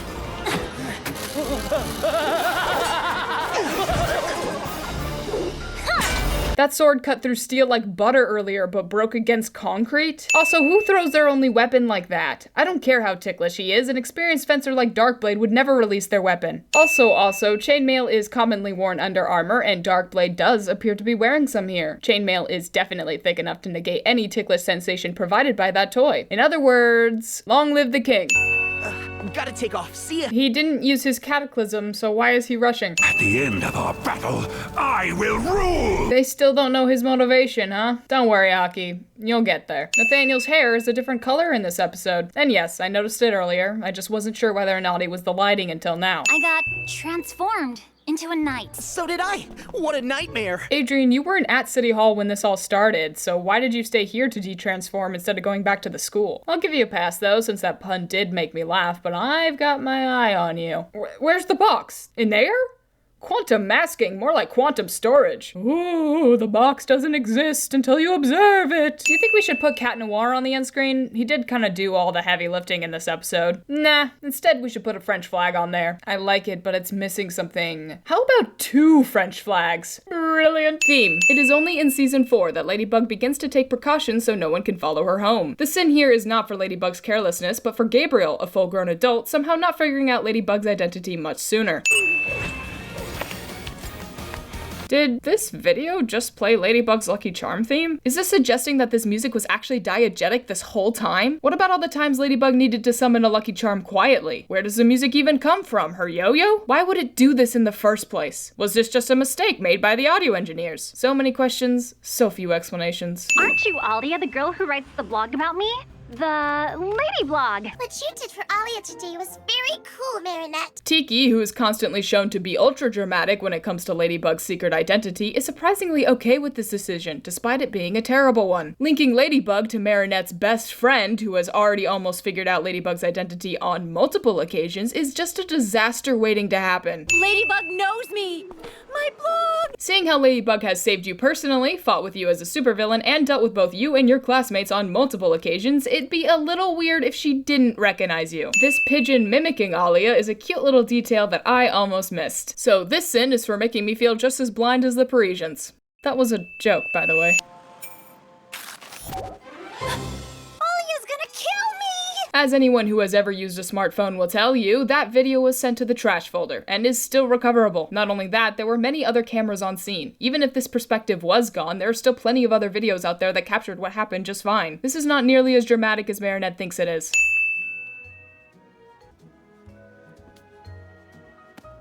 Cute as that was, Marinette was holding the hat directly, which implies there are holes in the invisible box for her arms, and that's just ridiculous. Hello, Fred, where are you? Yes, I had to pick up my hat. I need you here now. It's not an excuse. I know the bus is leaving in less than a half hour. I'll be there. What editor spliced together these audio tracks? They don't even remotely sound like they're talking to each other. Remember when your mother told you, if you keep making that face, it's going to get stuck that way? Well, she was right, and Fred's eyebrows constantly snapping back into place like this is proof of that. He had to pick up his hat from a repair shop. At least that's what he said. That is not what he said. He simply said he had to pick up his hat. You're the one who assumed it was from a repair shop, but it's equally as likely that he left it at home. This hat must be glued to Chris's head. I can think of no other explanation as to why it hasn't fallen off. Actually, he is a great actor, but he's always making excuses for why he's late. Look, you're his understudy. Just be ready to take his place in case something happens, okay? There's no need to tell him he's the understudy. He already knows that. I know you were only doing it for my sake, but I'd rather you just let me figure it out for myself, thank you very much. Hey, that's my ringtone.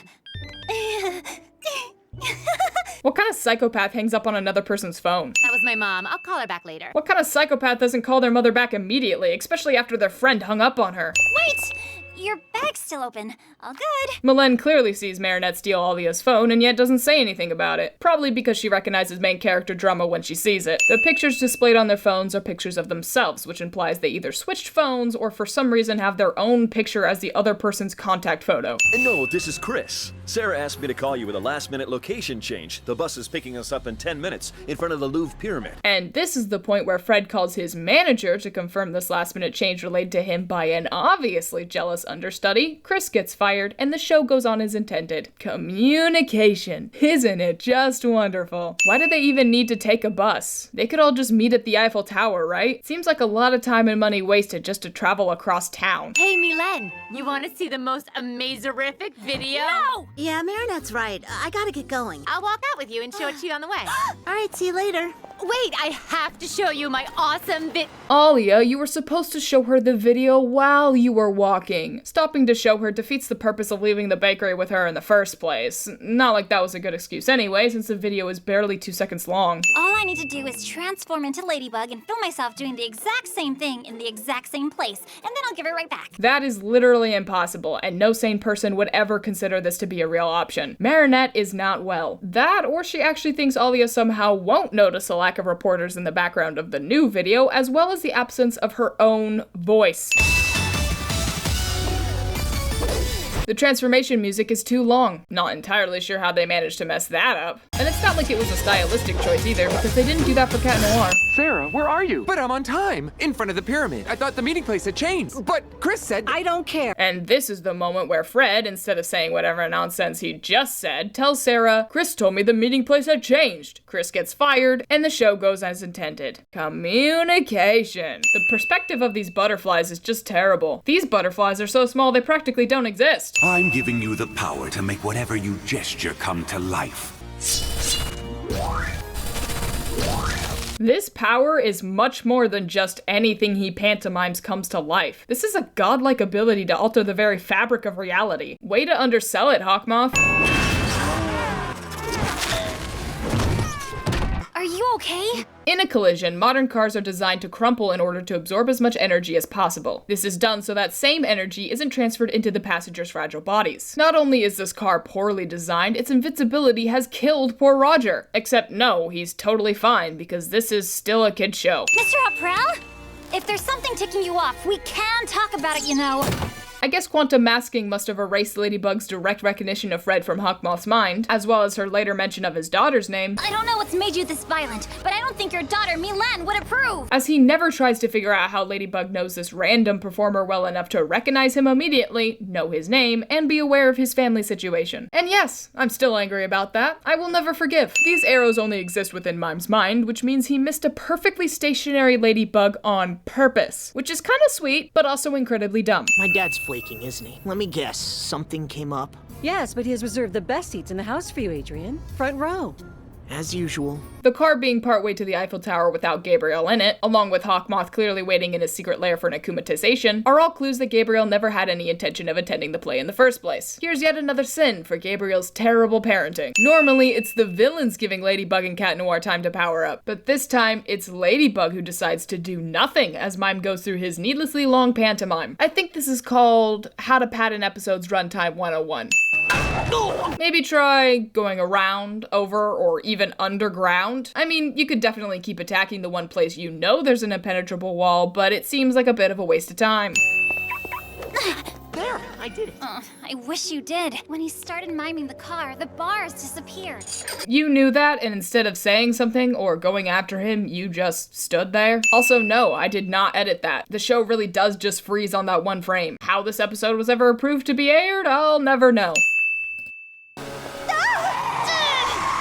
This girl has terrible survival instincts. Don't duck and cover, move! Your fragile body will not protect that little boy at all. Not bad for driving an invisible car. In the real world, people have a hard time stopping like this for cars they can actually see, let alone invisible ones. In reality, this scene plays out much differently, but again, this is still a kid show, and massive car pileups aren't quite kid-friendly. Of course, they'll never believe us if we tell them we just saved their lives. You are literally superheroes, and you're both floating in midair right now. I am pretty certain they'll believe you. They should have fallen the moment Mime began the new pantomime, as was shown earlier. I can understand that keeping details consistent over several seasons is difficult, but forgetting your own rules immediately after introducing them is just pathetic. Also, Mime is clearly pantomiming two things here, the helmet and the motorcycle. Yes, you should definitely wear a helmet when riding a motorcycle, but they are not the same object. I love the blatantly different art style they use whenever they show us the city. It really keeps me immersed. The animators forgot to remove Cat Noir's staff from his back, so now he has two. Maybe he can use them as stilts to move around instead of simply dropping hundreds of feet in a dead freefall as he supposedly does here. These two hair strands must be glued to Ladybug's head to remain unaffected by the wind like this. How does that even work? Cartoon logic, that's how. What the? Who are you? I'm you, but miraculous. Was this sin really just to introduce the new style? Because that's really dumb. Shut up and get out of the way. This is my channel now. Grab her earring! His hat! Grab his hat! Look out! Why do you care so much if he falls off? As long as he's akumatized, he's just as invisible as you are. Stop putting yourself in precarious situations for no reason. All of this happens, and yet this man doesn't think to pull over and run away from the crazy clown. Hear that? That's the sound of a bus full of people's necks breaking from whiplash. Gotta borrow these. A rock, a magnifying glass, some light, and voila! A homemade projector. Sarah wears these glasses constantly, not just when she reads, which implies that she is nearsighted. Most of the time, glasses for nearsightedness are concave lenses, whereas magnifying glasses, which would be used in the making of a homemade projector, are convex lenses. In short, these glasses are not an appropriate substitute for a magnifying glass, and even if they were, they are much too small to create an image this big. Also, from all the guides I read, you need a mirror in order to create a projector, which Ladybug didn't use. Well, that's not strictly true. You can leave out the mirror, but not using one will result in the text being flipped. Does this text look flipped to you? Well, no, but I just thought that I should. Then shut up and let me do my job. Hey, Mime! Nice poster, don't you think? And Mime attacks the Eiffel Tower instead of the projector casting the image. Why, exactly? For the plot, duh. I thought I told you to shut up.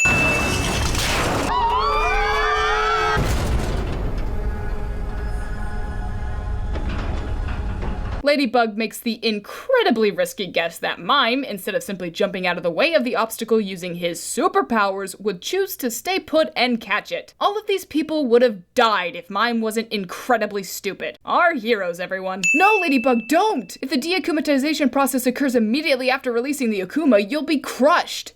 Oh, well, I guess that answers that question. I suppose all the other times it didn't happen this way were just wrong then. This animation error. I'm sorry, too. I was so desperate to perform that I lied to you about where we were meeting up.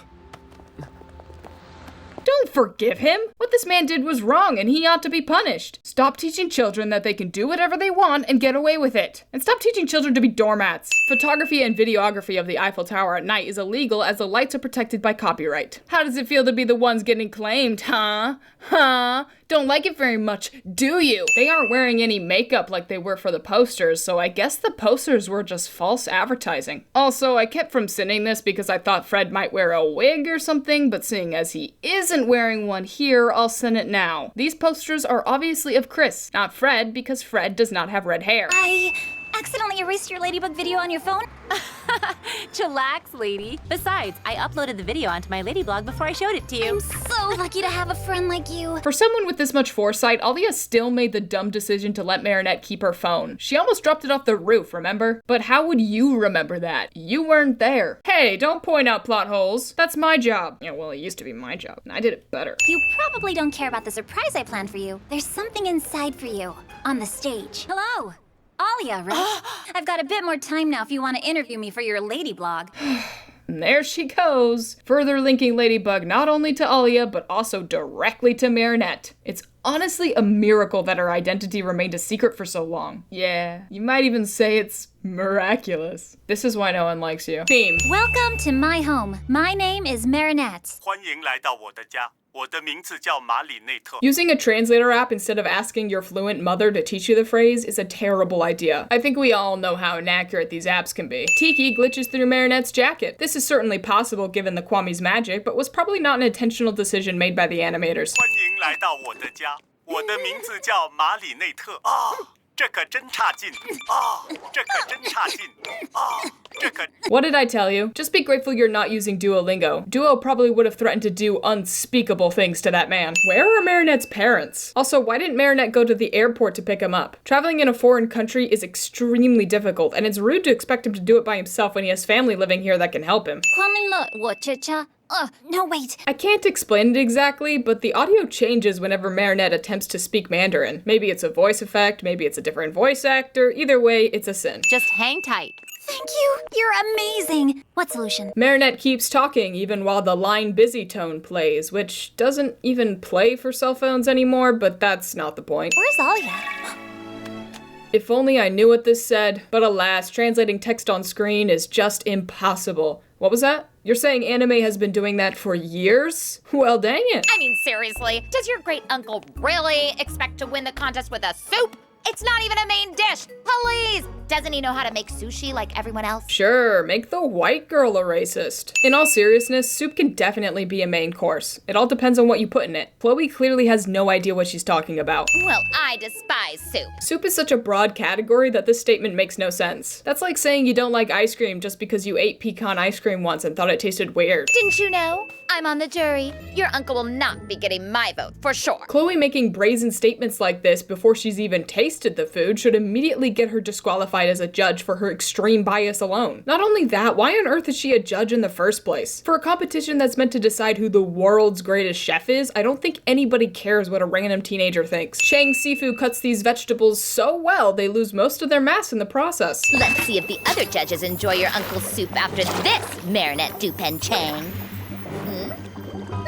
She just threw an entire bottle in there. How on earth does she expect to get away with this? This hand is going to haunt my nightmares. As usual, our panel of gourmets is made up of Andre Bourgeois, his daughter Chloe, pop rock star Jagged Stone, there's the divine head chef of this very hotel, Marlena Cesar, yours truly, Alec! Also, I mentioned this earlier, but this is a terrible panel of judges. I assure you, if Mime, his daughter, and some random local TV show host were to attempt to do a Top Chef kind of competition, I would not care, and neither would anybody else. I understand Jagged Stone and Mrs. Cesar, but not the rest. And of course, whoever portioned out the soup didn't notice the entire bottle and fish skeleton floating in there, and Chang Sifu didn't think to taste it again before serving it. This competition is a train wreck. Seeing as it seems pretty unappetizing, maybe I'll pass on the tasting, but I'll still give it a 0. Imagine if Gordon Ramsay did this. I can see the other judges don't like it, so I'm not even going to try to taste it, but still give you a 0. This entire competition is a joke. I'm sorry, Chang Sifu, but I'm giving you a 0 too, which brings your score to 0.8 out of 10,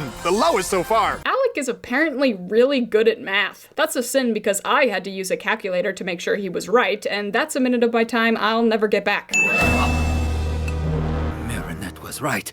It was evil act by that brat. Chang Sifu takes one look at this bottle of olive oil and knows Chloe is the one who sabotaged his soup, which is pretty impressive, especially seeing as she didn't touch that particular bottle at all. Cut off all exits!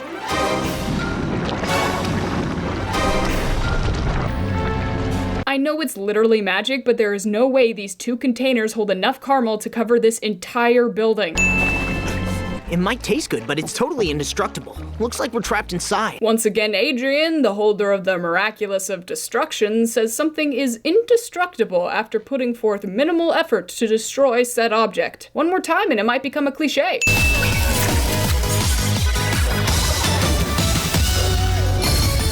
What is up with the transformation music in this season? They are so indecisive. Cat Noir? Ladybug. Oh wow, would you look at that. Just like in Horrificator, we have a building that is completely sealed off from the outside world, and yet Ladybug and Cat Noir somehow find their way inside. It's almost as if they were already inside the building to begin with, because if they weren't, they would have gone directly to the roof instead of taking the long route through the building. Are you bored of me sitting the same thing over and over again? Because trust me, I am too. Who are those 2? Cameras see this, but somehow miss the 2 heroes transforming, because in Paris, even the cameras are blind. Or, I guess, the magical floating dumplings are blind. Never thought I'd say that sentence. That's not very rock and roll of you, Jagged Stone. Rock is one thing, soup is another. When I'm done with you, you'll be nothing but minced meat. What a missed opportunity for a rhyme. Rock is one thing, soup is another. When I'm done, you'll be crying for your mother. Okay, maybe I'm not a poet, but the point still stands. You! Do me justice! Yes, master. If the others are just gonna stand there, why not send them all? Cat Noir conjures a staff from thin air and leaves the original on his back. I thought the power of multiplication was the mouse's thing. I bet you don't know how to do this. Really, Ladybug? Why would... I guess even mind control can't erase Bourgeois' stupidity. My hair is ruined! Do you know how long it took to style it this morning? A, your hair looks the exact same as it always does, and B, it is just a ponytail. Stop pretending like that took you any amount of effort. That won't be a problem soon. Why does he have to wait to add Chloe into the soup? Sure, later he says he's waiting for the right temperature, but I think it's just because boiling someone alive is too dark for a kid's cartoon, so they have to wait until Ladybug and Cat Noir can show up. Cowards. Watch the spectacular demonstration of the famous 1,000 flying cakes! Alec is clickbait incarnate. There are 0 cakes in this room, and even if he's referring to his cheese bombs, there aren't 1,000 of those either. Our guests seem to have a few tricks up their sleeves, but how will they fare against the blinding, stinky cheese bombs? Gosh dang it, Alec. The rhyme was right there and you ruined it. Ow, she's right. This cheese really does sting your eyes. I like how Cat Noir and Alec do literally nothing while all of this is happening. I think the animators believe that once a character is off screen, they cease to exist. You You had all the time in the world to dodge that. Didn't anyone ever tell you to take the stairs in the case of an emergency? The stairs are right there, and yet they continue to use the elevator. Hurry, Kung Fu, cut the elevator cable. I like to see them try to escape that situation. Cat Noir's staff isn't sharp, so how does it sever this rope? Seriously? Still making soup? I told you I hate soup. You think the jury is going to approve of this? Didn't your father kick you off the jury? Friendly reminder that Chloe's actions were not just some childish prank. Ruining Chang Sifu's reputation in such a public manner very well could have put him out of work and rendered him destitute. Not to mention the fact that tampering with food is a serious crime, especially putting foreign objects into it. Chloe almost ruined a man's life just because she doesn't like his niece. Getting kicked off a jury she shouldn't have been a part of in the first place is not an appropriate punishment. All in all, this sin can be summed up in one word: Chloe.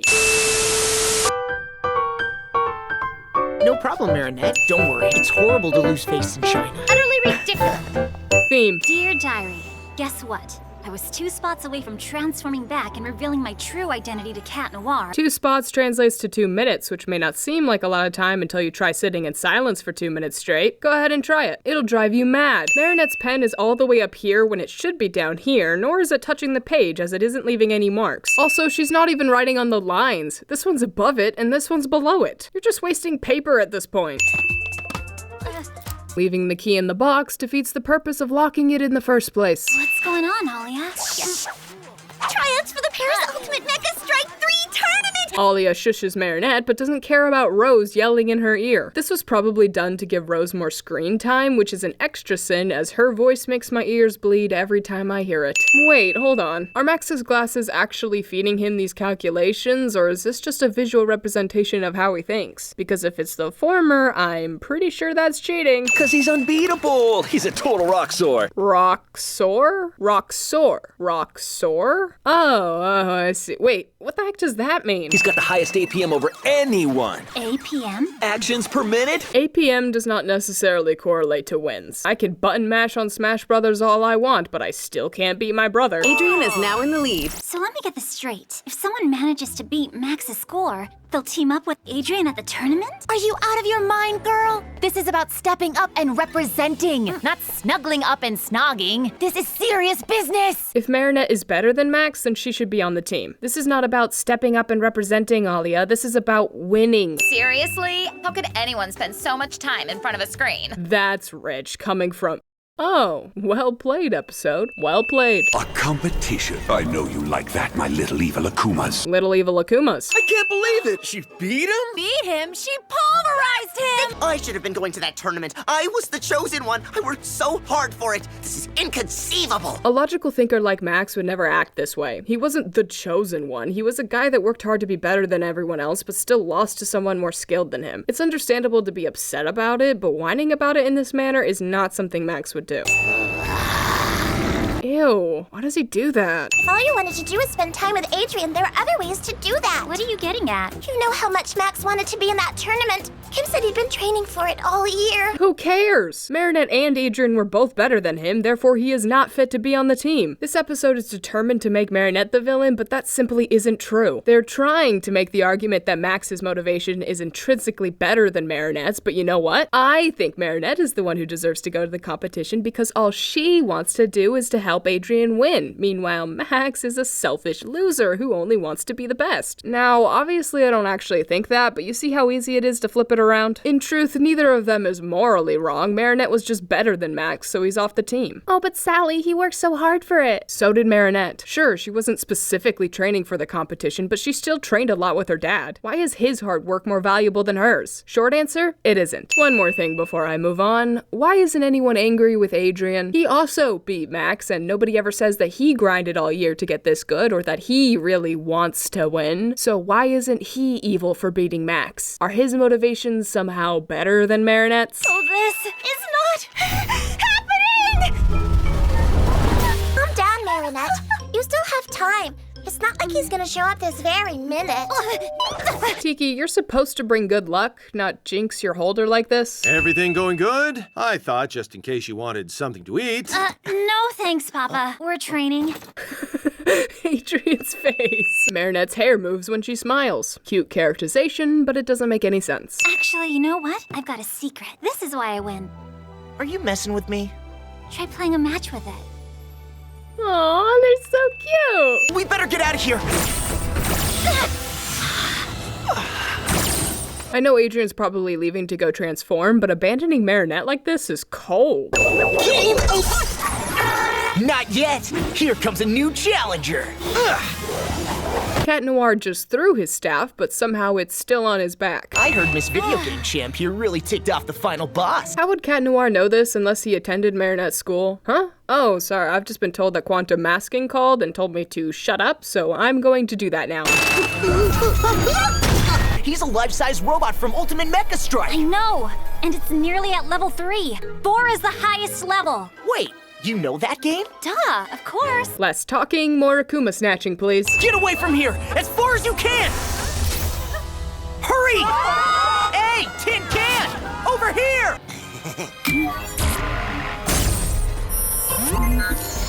Does this mean that there were still people on the bus even after Cat Noir told them to run? Do all Parisians have a death wish? I know Ladybug's lucky charm always fixes everything, but surely they still have some survival instincts left. Cat Noir's Miraculous is missing the paw print. Ladybug disappears, and then reappears. Well, she did learn from the best. Tom style. Booyah! Smackdown, Cat Noir. Cat Noir style. Booyah! Cat Noir just directly referenced something Marinette's dad did, and she still doesn't connect the dots. It was that easy this whole time? How lame. Okay, I take it back. This is pretty cool. He just took out our force field. We're gonna have to manage without. Cat Noir's voice line gets cut off. Take the controls, Cat Noir. I'll be right back. Ladybug's teeth don't separate as she talks. How are we supposed to beat him if we can't even catch him? We have to beat him harder and jam the system. Why doesn't Gamer just separate his robot and retreat like he did before? Ladybug says she needs to jam the system, but we don't get any context as to what that means or even if it worked. Additionally, why couldn't he just fire his laser at her while she was standing right there? Is that something that no longer works now that he doesn't need to level up? You won't get away with this! He was doing all of this with this tiny window as his only viewpoint? That's unbelievable! These people standing by the bus ran away earlier and were not captured by Gamer, which means that the Ladybugs picked them up from wherever they ran to and delivered them back here for some reason. I wonder what it's like to get carried by a cloud of Ladybugs. You bent over backwards to be in the team and now you want to pull out? It just wouldn't be right. You're doing the right thing. I think you should be playing tonight, Max. Don't get me wrong, I love gaming, but it's not my heart and soul. This is your baby. This is the dumbest and most backward moral I have ever heard in my entire life. Are you better than someone that worked hard for something? Well then, you should quit and let them take the spotlight because obviously they deserve it. That's like me saying, hey CinemaSins, I've worked really hard on my channel and it's my biggest dream to be a successful YouTuber, but your channel is so much more popular than mine and I don't think you want it nearly as bad as I do, so you should just delete your channel so I can take your place. This moral is so objectively bad that it's ruined all of the Adrianette fluff we got in this episode. Ugh, Miraculous, curse you and your ill-intentioned morals. Theme. Marinette's never gonna fall in love with a statue. Nino's hair glitches underneath his hat. Nino, you're way overthinking this. Invite her to the zoo? You serious? Invite her to the zoo. She'll say yes, I promise. Didn't Adrian just diss the zoo idea and now he's suddenly all for it? Nino's hat teleports into the crooked position just so he can adjust it. Right, Marinette? You love animals. Yeah. I'm really into zoonimals. Anazools. zoonimals. There's only so many times you can redo a joke before it becomes unfunny. Oh, who am I kidding? This is hilarious. This thumb. How about we all check out the zoo today? You do realize the guy you're completely crazy about has just asked you out, right? And when you're alone with Marinette at the zoo later on... Whoa! What do you mean alone with Marinette? From the way Adrian phrased the invitation, it was clearly a group invitation, as in all 4 of them would go. The fact that any of them interprets this as a one-on-one date is completely insane. Just be yourself. Remember the last time I did that? Hey! Hey, what are you doing in here? Fine, just be yourself and look where you're going. I know Marinette is clumsy and ditzy, but there's no way even she would be moronic enough to walk into the boys' bathroom. There are no urinals in this bathroom. I've never been in a boys' bathroom for obvious reasons, but I'm pretty sure they're supposed to have those. Also, this bathroom is strange for another reason. Every public bathroom I've ever seen has had a hallway before the actual entrance into the bathroom, so you can't see into the bathroom when you're walking by. The way this bathroom is set up, everyone in the room beyond can see into the bathroom every time the door is opened. On second thought, maybe that's why this bathroom doesn't have any urinals. One of these characters is not like the others. We see you, Theo, and despite your best efforts, we all know you're not a teenager. Tiki, stay out of sight. I'm gonna talk to him. You'll see, I will speak to him. That's right, girl. Alia doesn't question who Tiki is or why Marinette is telling them to stay out of sight. We'll be better off without me. Ah, this trip is turning out to be a lot more interesting than I thought. Turn up the volume. There's no way Plaid can hear this audio. Unless Adrian is mega deaf and is blasting this earpiece on full volume. Tell her you wanted to be alone with her. Not yet. What was that? Let's just get this out of the way now. The earpiece on both of them is so obvious that they'd have to be blind not to notice it. Not like that's anything new. Look what Daddy's brought you. Only the finest for my baby. Getting into a cage with a hungry panther is next level stupid. I don't care how domesticated it is, that is still a wild animal. 60 miles per hour? Is that all? I thought panthers were much faster than that. I bet I could beat it in a race. You can't possibly compare yourself to my panther, kiddo. This full-grown man is getting bullied by a child and letting it get to him. I get bullied on the Discord every day. Shameless plug. But I would never allow myself the shame of getting akumatized over it. Now please leave. She needs peace and quiet while she eats. You're stressing her out. Dude, this is a zoo. She's here to be looked at. If she needs peace and quiet to eat, take her somewhere private. Is this your first day running a zoo exhibit, or were you just born dumb? Go ahead, my little evil Akuma. Little evil Akuma. I'm starting to agree with Sweet Candy Pop over here, but I'm not one to give up that easily. You hold him, I'll grab the bracelet. Attack! I want to send Cat Noir abandoning Ladybug so bad, but the sin counter won't allow it. Ladybug's hair glitches through her ear. I don't know, but we better find Kim. I mean that boy before he does. Cat Noir, you've dealt with Kim before, so there's no need to pretend like you don't know his name. And even if you did need to pretend, correcting yourself would only make you seem more suspicious. It's down to just the two of us, kiddo. And then there was one. And then there were none reference is wildly out of place. Kim hasn't done anything to compare to the crimes of the 8 protagonists. And if you don't know what I'm talking about, you're too young to be on YouTube. Where's Kim? Good job, kitty. That was weird. Man, I sure am glad that they both happen to be the exact same age. It'd be a little creepy if they weren't. Whoa, what's that stuff? Air freshener. It'll cover up our scent so he can't smell us. Thanks. I've always wanted to smell like ocean summer breeze. He may not smell you, but he will smell the can of air freshener coming toward him. This only works if the concealing scent matches the environment, meaning that they would need to douse the entire bakery with this stuff in order for it to work, and the moment they leave the bakery, it becomes obsolete. We interrupt this broadcast with a special report. Animals are invading Paris. He's coming. How did Cat Noir identify this one sound as belonging to Animan when there's an entire zoo's worth of animals running around? It's working! He's sniffing out Kim! Since they just covered themselves with air freshener, Cat Noir is smelling ocean summer breeze, not Ladybug. Still weird, though. Where's the button for the doors? Of course nothing works! No keys! And yet the door closed just fine. Realistically, the staff would have shattered the glass instead of bouncing back like this, especially when you consider the fact that he's a superhero with superhuman strength.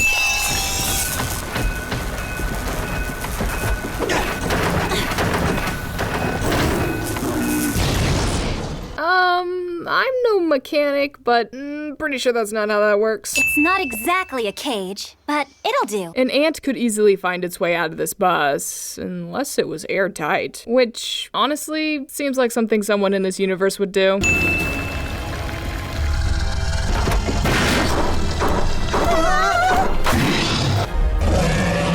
This bus has some quantum storage going on. The T-Rex should have burst through the sides of the bus, as it's clearly a lot bigger than it, but it only seems to expand in size once it exits the bus. A bus of holding, perhaps? That's actually kind of brilliant. I think the weight of a T-Rex would cause this bus to collapse or at least fall over, but I'm not a zoologist, so what do I know?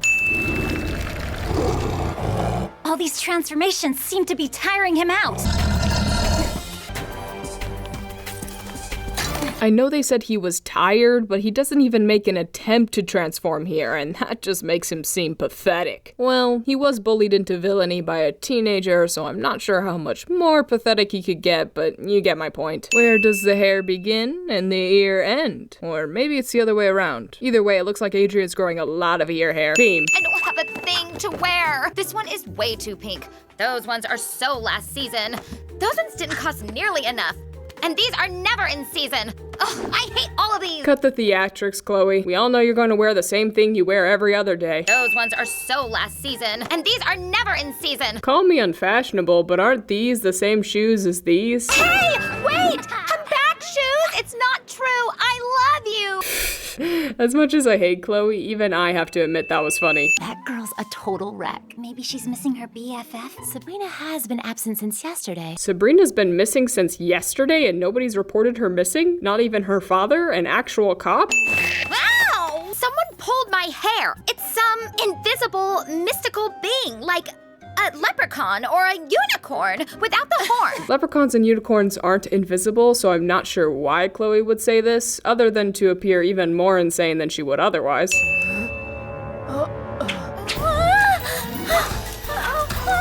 Chloe, we don't run in the classroom! Miss Mendeleev is really working for that Worst Teacher of the Year award, and I can't help but respect the hustle.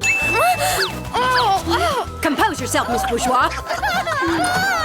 Clearly something supernatural is going on, and yet everybody is laughing at Chloe instead of helping her. I mean, I would too, but only after dealing with the invisible threat. Miss, please, I have to go to the restroom. So do I, please? Miss Mendeleev is definitely not the type of teacher to allow restroom breaks. You should have gone during the break. Yeah, well, break is 5 minutes long, and my other class is on the other side of the school, Miss Bentley. Ah, make up your minds already. Every time the transformation music changes, it's like a jump scare. Damaging my daughter's reputation is the same as soiling the reputation of the mayor of Paris. An attack on Chloe is an attack on Paris. Not really, because your daughter wasn't the one who was elected, and you aren't going to be mayor forever. Or at least I hope not. I think the most unrealistic thing about this episode is the fact that the closed door button on this elevator actually works. Jagged Stone! Ladybug, what are you doing here? Oh no! Jagged is colorblind. When I found out you were here, I knew you'd want to see me.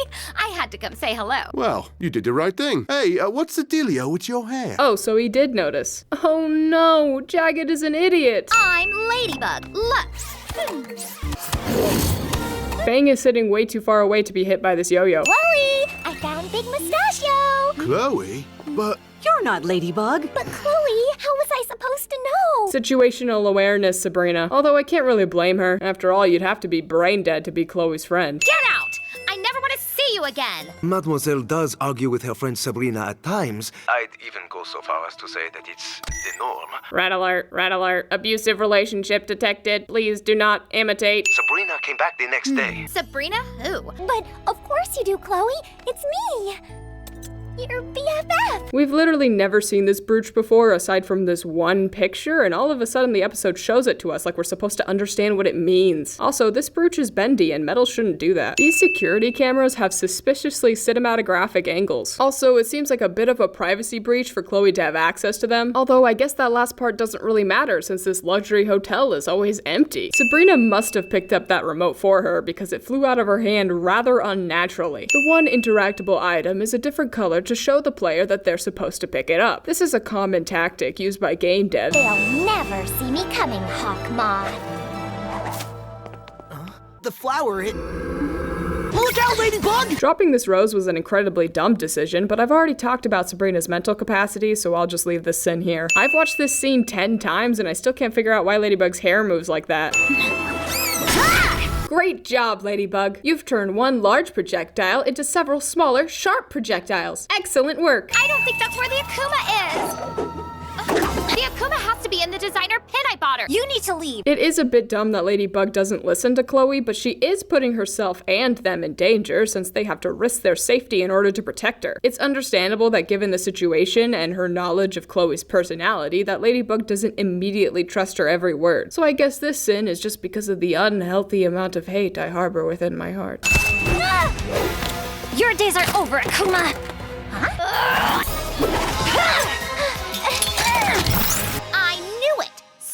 was right then, huh? How did you get up there so fast? I was so close! Oh well, that wraps up this wait, there's 10 minutes left? Why does this episode feel so long? Oh my gosh, does this video feel too long? The recording sure does. Why didn't you listen to Chloe? She completely lied to us earlier. I was not gonna listen to a liar. How dare you! I was your hugest fan, but not anymore! In the end, Ladybug does use the information Chloe gave her to find the Akuma, save Chloe from harassment, and return all of her stuff. So tell me, why exactly is Chloe upset? Because Ladybug called her a liar after she lied to her? I'd expect that kind of behavior from Chloe, but Cat Noir? Are we villainizing Marinette again? That's fine, but give me a good reason first. Coming to you live from the hotel where Ladybug and Cat Noir have just defeated Vanisher. How did the newscast know her name was Vanisher? She never says it, and although it is possible that they gave her this name themselves, it's the same name Hawkmoth gave her, and the odds of that are low. Actually, Ladybug knew her name too. Hawkmoth must have sent out a mental email or something. A betrayed Ladybug worshiper. Everyone's voice in this episode is pitched up, and it annoys me greatly. Pixie Tiki. Dang it, that doesn't quite rhyme. Roger is listening very intently to the static. The implication that Chloe can easily best Cat Noir is downright insulting. Keep it up, Auntybug. Cat Noir is the perfect bait. Or you could take his Miraculous right now while Ladybug is indisposed. I guess Hawkmoth must really hate his wife because this is an insane amount of self-sabotage. You're going to have to choose. If you want to keep Cat Noir alive, you'll have to give me your Miraculous. Okay, empty threat is empty. Cat Noir would survive that fall no problem. He's been punted into buildings before without a single scratch. Hurry up, Tiki. I'm eating as fast as I can. Tiki can recharge much faster than this in later seasons. Maybe those little macarons Marinette makes for her are secretly laced with a deadly amount of caffeine to help her recover faster. Cat Noir and I, we're an unstoppable team. Cat Noir and I, we're an unstoppable team. So you think you're so smart, huh? Check the phone, see who it belongs to, and voila! You have your Ladybug. How on earth does this go on for 4 more seasons? Ready for round 2? Did Cat Noir not see Marinette? Did he see her and just not question why she was there? Listen, just because it happened off screen doesn't mean I'm going to instantly forget about it. Teleporting yo-yo. Look at that. She's nothing without Cat Noir. See? You're nothing without your Cat Noir. Cat Noir and I are a team. For some reason, Auntybug keeps bringing up the fact that Ladybug relies on Cat Noir. I can't tell if this is a poor attempt to challenge Ladybug to a one-on-one, or if the moral was changed mid-draft and now these lines just don't make any sense, but I am leaning toward the latter. I hope these were clip-on earrings, because otherwise, ouch. I'm really sorry about earlier. I would have defeated Vanisher sooner if I'd taken your advice. It was literally a 5-second delay. Why is this such a big deal? Hey, here's Auntybug and Vanisher. Now all we need is Ladybug and Cat Noir.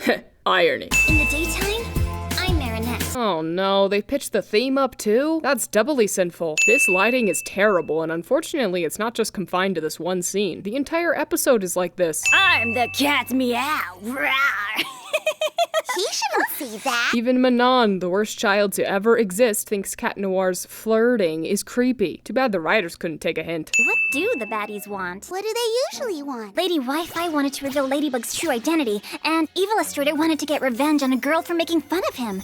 Then there was Rogercop. Rogercop doesn't get an explanation because bad-mouthing the mayor is punishable by death. Ladybug and Cat Noir have won again! No fair! You always win! Marinette is actually the worst babysitter ever. Everyone knows losing over and over again is a terrible feeling, especially for a child. Manon says, But you never let me play with Ladybug and Cat Noir! which implies that they've played this game before, so why is this the first time she's asking about the villain's motivations? Ladybug and Cat Noir always win! You're right there. They always win until eventually they don't for no explicable reason, but we'll get to that in season 4. For now, have a sit. Now give the doll back to Marinette. I told her she could borrow it. Manon already has so many toys at home. I wouldn't even know where to put it. Listen, Nadia, I know you're trying to be a good parent, but who cares if she takes it? She has to bring it back to play with Marinette again anyway. It's just not worth the tantrum, especially when Marinette's already told her she could borrow it.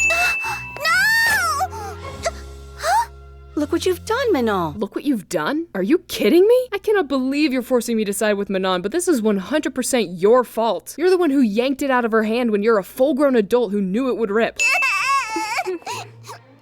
Goodbye. Aww, no. She is a demon child. What are you doing? Don't you— Can I have Ladybug? Pretty, please? Okay, you can borrow Lady Wi-Fi. As a babysitter, Marinette should know to never undermine the parent. Not only is Manon going to be the one that gets in trouble when Nadia finds out, it encourages bad behavior. As wrong as Nadia is, she is the parent, and what she says goes. I can't say no to those baby doll eyes. Just be glad that none of Ladybug's baddies have them. You'd be rendered powerless. Foreshadowing. Sadly, Puppeteer never does try her baby doll eyes on Ladybug, so I guess it's more of a Chekhov's baby doll eyes. I hate this stupid— oh hey, Nadia. Go on in, I'm fine. What could be more pure than an innocent child's emotions? Hawkmoth taking advantage of a child is just gross. And also incredibly dumb, seeing as there's no way a child would make a competent villain. If Hawkmoth isn't above akumatizing children, there should be so many more akumatizations. Paris is a big city full of them, and they are emotional. Puppeteer, in addition to being able to control people through their dolls, has the ability to fly for some reason. Somehow, Adrian found what appears to be an empty subway car in Paris, one of the biggest cities in the world. Pretty privilege, am I right? Oh, never mind. The NPCs just needed some time to spawn in. He might think that we're following him, like stalkers. Me? A stalker? Ha! Although I would follow him. I mean, of course, I wouldn't really stalk him. Oh, am I kidding? Well, at least she's self-aware. There's, cat loose on the train. What? Thanks, kiddo. What? Why would the driver care that there's a cat on the train? This guy either really hates or really loves cats, and I'm not sure which is worse. Cat! Plag, we have to transform. Maybe go to the bathroom to transform instead of delaying the entire train? Selfish much? Also, getting rid of the driver wouldn't help at all, seeing as the platform should be full of people to witness this. Of course, we saw earlier that it's completely empty because it's not like Paris is one of the most popular tourist attractions in the entire world or anything. Plag, claws out! What about the movie? The buttery popcorn! This is the first time they've changed Cat Noir's transformation music in a while, and I hate it. Hey, kitty! Up here! Puppeteer! It's really not nice to steal from your babysitter. Ladybug, how do you know Puppeteer's name, that Marinette was her babysitter, and this is where Lady Wi-Fi was going? It's almost as if you were present for the private conversation I had with Marinette. How quantum masking— I mean, strange. There's only one goody two-shoes around here, and I'm not her. Nice move, Puppeteer. Good girl. I'm uncomfortable for so many reasons. You know Cat Noir is still around, and you heard Ladybug telling him to go for the Wi-Fi signal, but sure, take your time. See, Hawkmoth, this is why you don't recruit children. Oh, and because it's morally wrong, that too. What? I'm savoring my cheese. Plag, claws out! Wait, hold on. Plag didn't even eat it, and yet he's somehow still charged up? My life is a lie. Evillustrator! Come to life!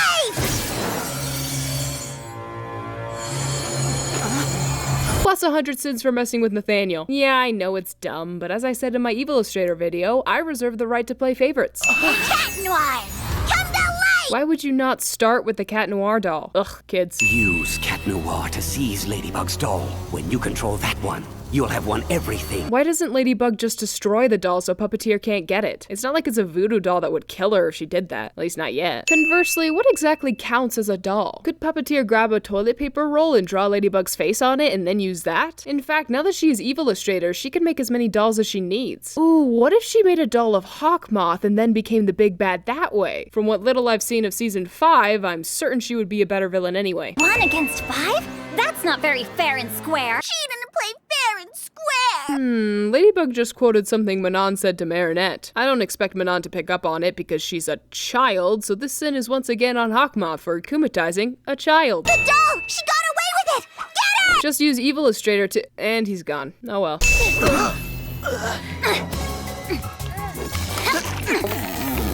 I guess this is what Puppeteer gets for controlling people against their will. A bunch of useless servants who will just stand there and do nothing as they get tied up. Heck, Roger even held out his hands to her. Tape has to be the worst thing you could use to tie someone up, especially a couple of supervillains with super strength. And I guess I was right, seeing as they both get back to Puppeteer just in time to make this entire segment worthless.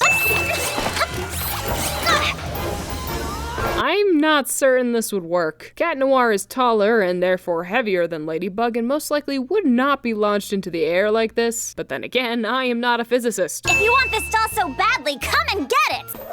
Yeah! I'm faster than you. You're gonna lose, Ladybug! This was an extremely dumb gamble on Ladybug's part. Maybe if she destroyed the Wi-Fi or cell tower or whatever it is after Lady Wi-Fi left, but as it is, no. Maybe Puppeteer has to exert extreme brain power to keep them all moving. Otherwise, her not simply controlling the Ladybug doll while all of this is happening makes no sense. This animation is pretty cool. Although, I'm pretty sure that's not how Roger's powers work, and if it is, that's dumb. Ladybug is holding the power strip by the plug end, so how does it end up wrapped around Lady Wi-Fi's wrist? Ladybug whistling the main theme is really confusing. Does this music actually play in universe like I suggested in my video on the Mime? Was that stupid joke I made actually correct? That's gotta be the worst sin of them all. Where is Lady Wi-Fi's phone? And why is she positioned like this when she was clearly standing like this? You can pull my heartstrings any day. I think I liked you better when you sounded like a 5-year-old girl. That got me off guard. Mais non! How did you know it was safe to come in? Must be mom sense.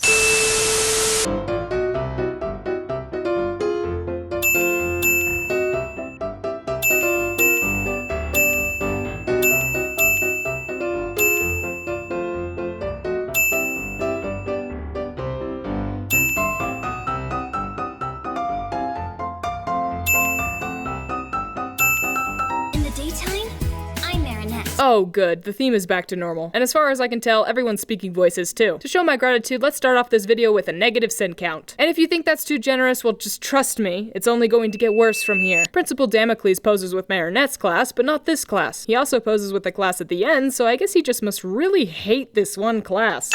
Stop. Zoom and enhance. That's not the right texture. Rose's eyeballs are constantly too bright, which makes looking at her really uncomfortable. What's this about being jinxed? Ever since I was little, every time someone takes a photo of me, something always goes very wrong. You guys have been in the same class for how many years and you're only learning this now? One sin for Max being an idiot, and one sin for every adult in this situation who didn't arrange for another photo to be taken. Oh, and 5 more sins for the photographer's stupidity. That's not a bad thing, Julika. This is just the first step on your journey to becoming a Disney princess. Look, Sabrina, they're up front in the baby seats. How dare you put me behind the rest? Do you know who my father is? Is he a photographer? No, he's... Bummer. I could really use an assistant. Now hurry up and take your place, or I'll put you up in front with the babies. I wish everyone would speak to Chloe this way. Julika's animation resets. Excuse me, sir. You forgot Julika. Ah, sorry, my bad. For someone who has such attention to detail that he measured something and adjusted his lights and props to be perfect, forgetting Julika is very convenient. Not for Julika, of course, for the plot. This isn't gym class, you know, Chloe. Chloe? Never heard that one before. It's almost as if the writers are trying to brainwash us into thinking they were childhood friends, even though they never act like it. I'm sorry, I have to go fetch another battery. Nobody move! Can I go to the bathroom? Yes, Julika, but hurry. Why would you go now? I was on your side before, but I'm starting to think this so-called jinx is just a bad case of self-sabotage. Miss Bustier, he said nobody is to move. It's an emergency, sir. It is not. Make sure she doesn't come back. Make sure to splice these lines together.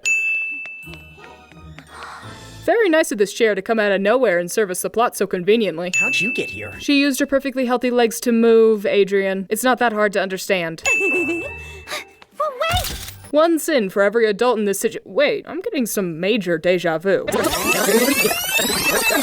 One sin for every adult in this situation who didn't arrange for another photo to be taken. Oh, and 5 more sins for the photographer's stupidity. Yeah, what she said. We have to redo the photo. Why's that? Because Julika's not in it. Jula who? And aren't you paying the photographer by the hour? Why, yes. No time to retake. Class, move along. Hurry up. I was not going to elaborate on that last sin, but this is too much for me, so here goes. For someone who seems to have such a love for his craft, it's odd that Vincent would accept such a terrible photo. Miss Bustier knew Julika went to the bathroom, but said nothing. All of you knew she went to the bathroom, but said nothing. Damocles, there's no way you've already forgotten about Julika. She left less than a minute ago. Oh, so it was okay to take all of this time to arrange the photo, but you can't take the time to redo a photo that is missing a student and looks terrible. I cannot express how much I hate you, Miss Bustier, this photographer, and the writers for creating this bullcrap. It would be so easy to climb onto the toilet and out of the stall, or push away the chair through this gap. Like I said, this jinx is all self-inflicted. I missed the photo, didn't I? Yes, but more importantly, you also didn't take off your gloves to go to the bathroom. Forget it. As long as Chloe's in the picture, she'll find a way to keep me out of it. Why are you suddenly talking like Chloe has a personal vendetta against you? She only cared this time because you were standing next to Adrian. Fly, my vile Akuma. Ooh, new adjective unlocked. If the photo disappeared, the principal would have no choice but to ask the photographer to shoot another one. Are you sure about that? If he didn't care that Julica wasn't even in the photo and that it was terrible, I'm not certain he wouldn't just accept the loss and move on. But why would the photo just disappear? Alia, what are you looking at? You're not looking at Rose. Are you trying to look at us? Oh no, she's starting to become self-aware. She's not ruining my perfect photo with Adrian. Think of something fast. Aren't you friends with him? Just take your own photo with him and stop making everyone's lives difficult, including your own. Perhaps expecting Chloe to be rational is too much. Reflekta, I am Hawkmoth. From now on, you will be the only one people see. No one will ever ignore you again. As a wise kid once said, our powers made us special. Everyone's special, Dash. Which is another way of saying no one is. If everyone looks the same, Julica would only become more invisible. There are only 2 brain cells in ZAG, and both of them were on vacation during the scripting of this episode. The photographer took their photo and then broke for lunch, which means that it should be the most recent photo in the camera roll, and yet for some reason, Marinette still has to scroll to find it. What is taking so long? Just delete it. Oh, you were hesitating because you knew you were about to be interrupted. Carry on. Nobody has ever noticed me, but those days are over. Because from now on, everybody will notice me, because everyone will look like me. Wow, that line speaks for itself, I think. Reflekta blasts literally everyone else except for Alia. Normally I would say for plot convenience, but she doesn't show up for the rest of the episode. Reflekta blasting Rose when she was one of the 2 people who helped her doesn't really make sense and flies in the face of everything we saw in Horrificator. Not like that was a good episode either. It won't be long before Ladybug and Cat Noir show up to show their face. Show up to show their face. Time to transform. Once again, Ladybug and Cat Noir respond to an isolated incident. I am so sick of repeating myself, so from now on, you get this clip instead. And once again, Ladybug and Cat Noir expose their identities by responding to isolated incidents they couldn't have possibly known about unless they were there to begin with. Oh, also, everybody would have seen Cat Noir leaving that bathroom, which makes it even worse. Cat Noir's hair gets quantum masked by another layer. Okay, change of plan. Did you even have a plan? Who are you talking to? Who wrote this script? I just want to talk. You had her trapped, but instead of defeating her, you walked away? Since the episode should end here, Hold on, I'm getting deja vu again. Since the episode should end here, every sin from here on out is 2 for the price of 1. We'll do that again, except this time every sin will double the current sin count. Why, you may ask? Well, to be honest, I just really hate this episode, and I cannot in good conscience give it fewer sins than Puppeteer, which is an episode I actually like. Cataclysm! No need to cataclysm the lockers when you can just move them out of the way in the same manner that Reflekta put them there. Speaking of Reflekta, it's about time for her to make a return appearance. Saw that coming. Cataclysm! If Cat Noir thought he still had his powers, he wouldn't have attempted to say cataclysm again because he literally just activated it. My Miraculous! It's gone! You should have taken it before you transformed him! Don't worry, I'll take care of it. Oh geez, what a pickle. Maybe you shouldn't have given her such a dumb power to begin with. Glitched eyelashes. Julica's voice actress is doing amazing. Honestly, it's the only thing that makes this episode watchable. I know you're in here, Marinette. Come out, now! Chloe turns around this monitor as if Marinette could somehow be hiding behind it, and then in the next shot, it's back to how it was originally. Chloe's hands were empty, but when the shot changes, she's suddenly holding her phone. The principal will love my video of you snooping around his office. Stop now or the class photo disappears, which would be a shame considering how good you look in the photo, right next to Adrian. No! Hand it over, Chloe. This is dumb because Chloe knows Marinette's whole purpose is to delete the photo. If she gives up her evidence, Marinette is going to do it anyway. And Marinette sets down the camera because subconsciously she wants her plan to fail. What was that? Hey! Sabrina, what are you looking at? She should be following Marinette, but she's staring off into space instead. Now that I think about it, Chloe's not looking at Marinette either. Oh my gosh, they actually are blind. Music change. Again. Julica, stop this now! Ladybug, how would you know that was Julica unless you were there for the photo, quantum masking, blah, blah, blah. You get the point. But first, I'm gonna take your earrings as a trophy. Ladybug normally never would have been defeated like this, but we gotta have that sweet, sweet suspense, baby. But, you know, sometimes I do have ideas. You know, sometimes I do forget my lines. Watch your nails! Your jokes are so lame. You haven't just lost your body, Cat Noir. I think you've lost your sense of humor, too. Oh, so it's funny when you do it, but wait a minute. Why is every sin repeating itself? Ah, the Eiffel Tower. A wondrous 3D shape against the backdrop of a two-dimensional JPEG. Truly, there's nothing more beautiful. Reflekta, in addition to being able to... Again? What is this person doing? Reflekta, where are your magnificent eyelashes? They're the only part of your design that I actually like. Gotcha! These little grunts definitely belong to Julika's voice actor, which doesn't really matter, but the lack of attention to detail makes me feel empty inside. I'm sorry. She promised she'd change me back to my normal self if I tricked you. Mayor Bourgeois? What a stellar mayor right there. He just sold out his entire city, no, the entire world to a supervillain just because he didn't want to look a certain way. People say Chloe got her nastiness from her mother, but I'm starting to think a great deal of it came from her father. Over here, Reflekta! Taking pictures of Reflekta is what defeats her, while her being unable to get a good photo is what akumatized her in the first place. This is really nice and shows that somebody who worked on this episode actually did care about the final product. And that just warms my heart enough to take a sin off. But not the rest of them. You earned those. Sometimes when you stare into the void stares back at you. No, I've got another idea, which I think you'll approve of. Careful, Marinette! You almost just took out your eye with that thing. Hey, you dropped this. Why does this camera only ever make noise when we're looking at it? Ah, perhaps this is what they meant by quantum masking. The beeping only exists when you see the accompanying flashing image. What is up with this show and creating nightmare-fueled hands? Why are you smiling like that? I am not certain this man has ever held a camera in his entire life. As we saw earlier, you can't swipe through the photos, you have to press the button to cycle through them. Rose has a serious case of pink eye. Nathaniel looks disgusted, and I have never related to anything more.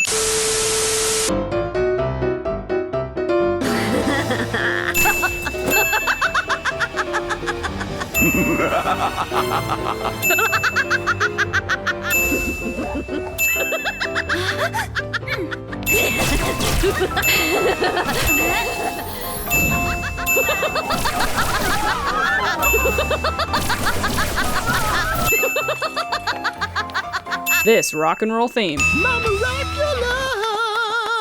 This electric guitar is not plugged in, nor will it ever be plugged in for the duration of the episode. This baby just pushed you out of the #1 sales spot. And? Doesn't make him a true musician like me. I really love how Jagged could not care less about how well he sells. He makes music because he enjoys it, not for the money. I'm starting to see why so many people love his character. Listen, bottom line is that Bob Roth Records cannot afford to be #2 in sales or rep a #2 rock star. Don't we learn in later seasons that XY is this dude's son? And I'm pretty sure he ends up representing him too, so why is he not representing his own son now? Are these real hands in a cartoon? This show really does love its nightmare-fueled hands. It looks like a perfume ad. And that's what people want these days. This is a classic case of an executive being way out of touch with what the fans really want. It'd be a sin-off if ZAG wasn't guilty of the exact same thing. You do know, don't you, that if your next album doesn't rank #1 on the charts, it'll be the last one you'll ever do with Bob Roth Records. This conflict is superficial at best and nonsensical at worst. Jagged is already famous enough to publish indie records if he wanted to. He doesn't need the label needs him. She's gonna design the cover of my new album. Wait, I haven't seen this episode yet. Did the wiki lie to me? What is the real order of the episodes?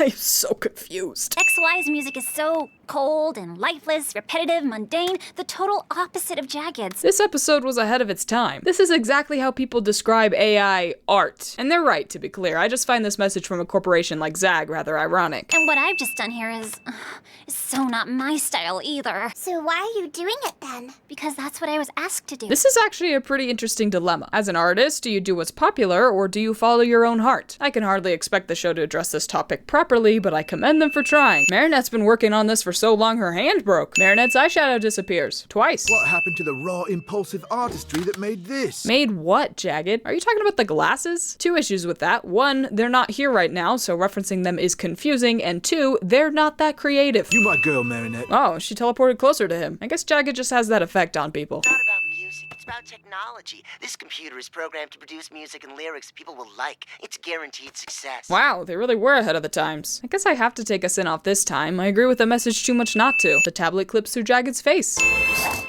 This is funny, but there's no way that's good for Fang. Guitar villain. The mask appears long after the sound effect plays. These masks are not centered on their faces. Since when could Hawkmoth affect more than one living being? True, we do see that happen later, but only when they're all touching the akumatized object, as far as I can recall.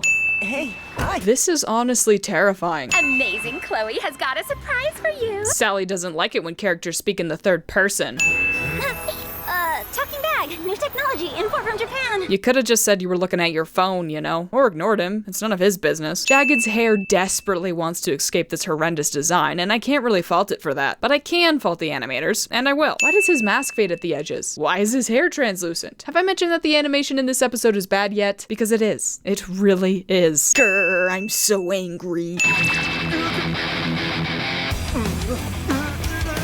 Earlier, they seemed to turn into mindless zombies after getting hit, so why is this guy seemingly still conscious?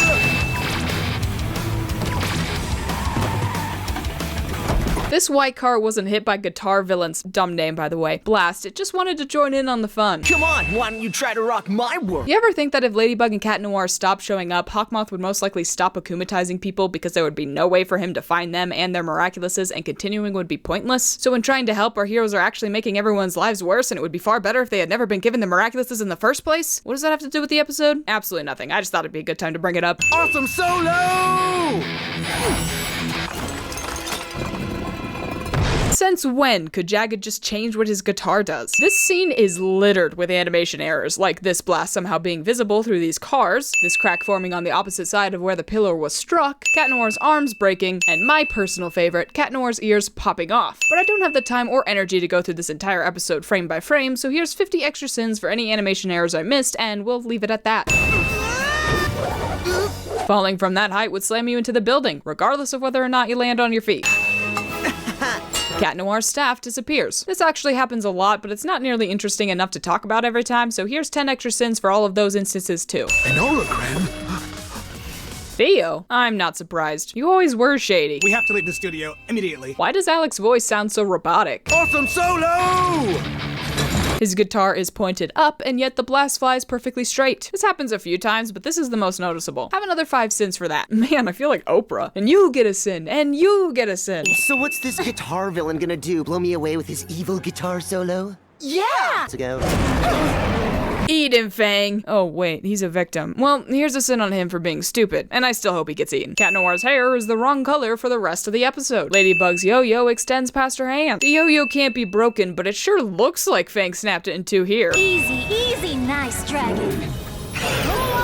Just land, Fang. Ladybug can control what direction you face, but she can't force your wings to keep moving. This crack mysteriously disappears between shots. Awesome solo!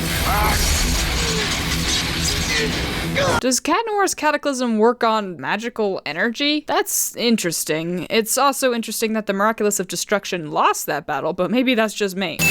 Jagged is playing, and yet no magical energy is coming out, which is a good thing, because if it had been, Ladybug would have been hit square in the face.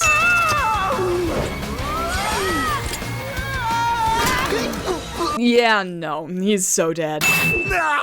I can't see! Jagged dropping the guitar doesn't make any sense. Just because you can't see doesn't mean you let go of your weapon. A far better ending would be if Jagged slipped off the plank because, you know, he can't see and Ladybug grabs the guitar that way. I'm not saying I could write this episode better, I'm just saying I absolutely could write this episode better.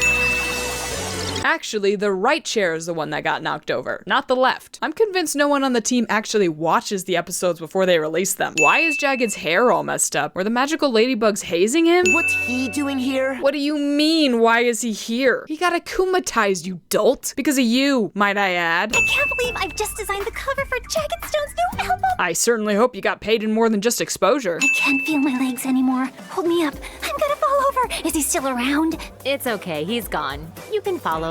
She did, in fact, not fall over. This out-of-order theme. Many centuries ago, magic jewels bestowing extraordinary powers were created. These were the Miraculous. I know I've already mentioned this, but having an origin story halfway through your first season makes 0 sense. Remind me of its powers again. The moth brooch allows you to give someone their own superpowers and to make that person your devoted follower. Is it just me, or does that last part seem inherently evil? And also completely completely inaccurate since Hawkmoth never actually controls his victims, merely enhancing their emotions and threatening to remove their powers should they disobey him. And when it comes to luring superheroes, what could be better than creating supervillains? But Master, the Miraculous are not meant to be used for evil purposes. I must have this absolute power! So Gabriel collected and bred butterflies before he started using the Moth Miraculous? While I'm thinking about it, it's weird that the Miraculous relies on butterflies. What if he was stuck somewhere where there are no butterflies? Would he be completely powerless? Turns out Hawkmoth's greatest nemesis is insecticide. Also, why on earth does the Moth Miraculous use butterflies? Nuru, Darkwings, rise! But Nuru didn't tell him the catchphrase. What in the world is happening? Why are they still trying to keep his identity a secret? We get to see his silhouette, plus a completely unobstructed view of the lower half of his face. Just because superhero shows have popularized the idea that if you cover your cheekbones, you're suddenly unrecognizable, doesn't mean it's true. Half of the face is all we need to know exactly who this is, especially when you consider how few character models there are in the show. From this day on, I shall be known as Hawkmoth. Ah yes, the legendary Hawkmoth. This intro is so confusing. Without any context, it seems like this conversation is happening in the present day and somehow Hawkmoth is only just now figuring out his powers. Actually, that would explain a lot. Waze's bed and posters should be visible, but they completely disappear. Quantum masking, is that you? The Moth Miraculous. I felt its aura. It's a negative aura. I fear it may have gotten into the hands of a dark power. A negative aura? How the heck do you know that? He hasn't even done anything actually evil yet. If Waze can feel Nuru's aura, then why can't he find him? This seems like some bullcrap the writers made up to move the story along. They could have just had Hawkmoth attack first, but no, that would be too violent for a kid's show. I can no longer do it alone. We'll need some help. I know. Let's recruit teenagers. What? I thought it was a great idea. Is she making chocolate milk in a bowl? She didn't even try to stop this chaos. Chaos that her mother will have to clean up.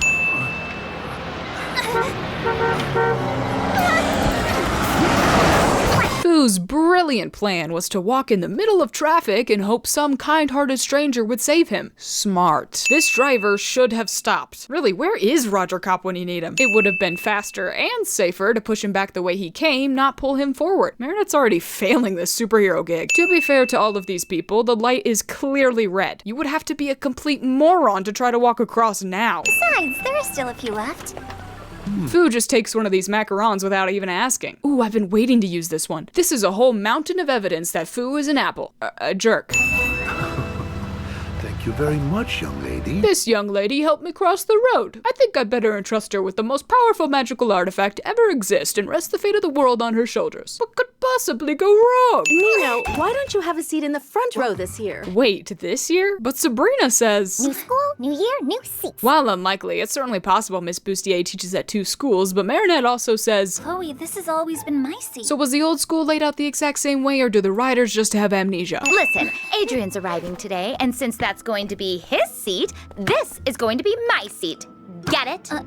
Who's Adrian? He's only a famous model. Marinette, fashion designer in the making, doesn't know who Adrian is. To be fair, Chloe doesn't say his last name, but Sabrina saying he's a famous model should be enough to connect the dots. And if it's not, then the sin is on Chloe for assuming Marinette would know who Adrian is when that's a rather common first name. Come on.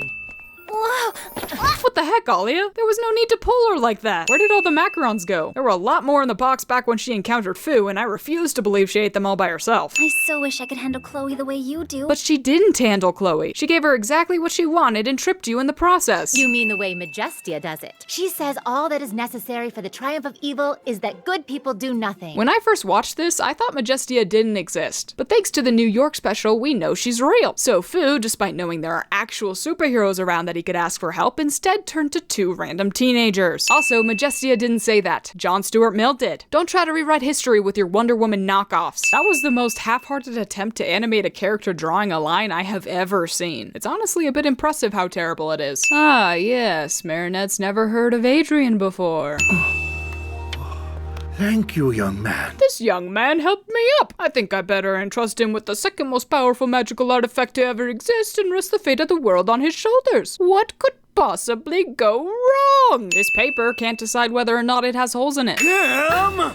Ivan, what is going on? It's Kim! Oh, I'm so gonna get Ivan, Go to the principal's office. Miss Bustier didn't even try to hear him out. Competing with Miss Mendeleev for Worst Teacher of the Year award, I see. Negative emotions. This is perfect. Just what I need. Anger. Sadness. According to Season 5, Hawkmoth has the ability to sense the emotions of people nearby. That has its own slew of problems I'll address when we get there, but why does the Moth Miraculous possess this ability? Unless it was specifically created to manipulate people for evil purposes, which seems unlikely, this power makes no sense. If it was part of the pig's power, that I would understand, but why do you need to sense a person's emotions to give them superpowers? Maybe it's so the holder can make sure they're giving powers to the right person, but clearly it's not a complete mind reading, because if it was, Hawkmoth would have figured out Marinette was Ladybug all those times he tried to akumatize her. So it wouldn't be useful in that regard either if all it can sense is basic emotions. Not only that, but the Moth Miraculous is one of the only Miraculouses to have two powers, that being sensing emotions and giving superpowers. Ladybug is the only other hero with two powers that I can think of, that being restoration and purification, which means that the Moth Miraculous is, in a way, more powerful than the Black Cat. Burn a hole into his heart, my horrible Akuma. The Miraculouses all have catchphrases. Lucky Charm, Cataclysm, Mirage, etc., etc., but Hawkmoth doesn't have one. Could it be because he's an adult, or is it because the writers have no idea what's going on? I'll leave that to you to decide. Stoneheart, I am Hawkmoth. I give you the power to seek revenge on those who have wronged you. For my first trick, I think I'll turn a teenager evil. I could turn a full-grown adult evil, but that's just not nearly as stupid, and stupidity is my whole brand. There is no way you fit through that doorway. Did you hear that? Why are the school's cameras on display in the library? Is this normal in France? French people, let me know in the comments below so I can ignore you and send it anyway.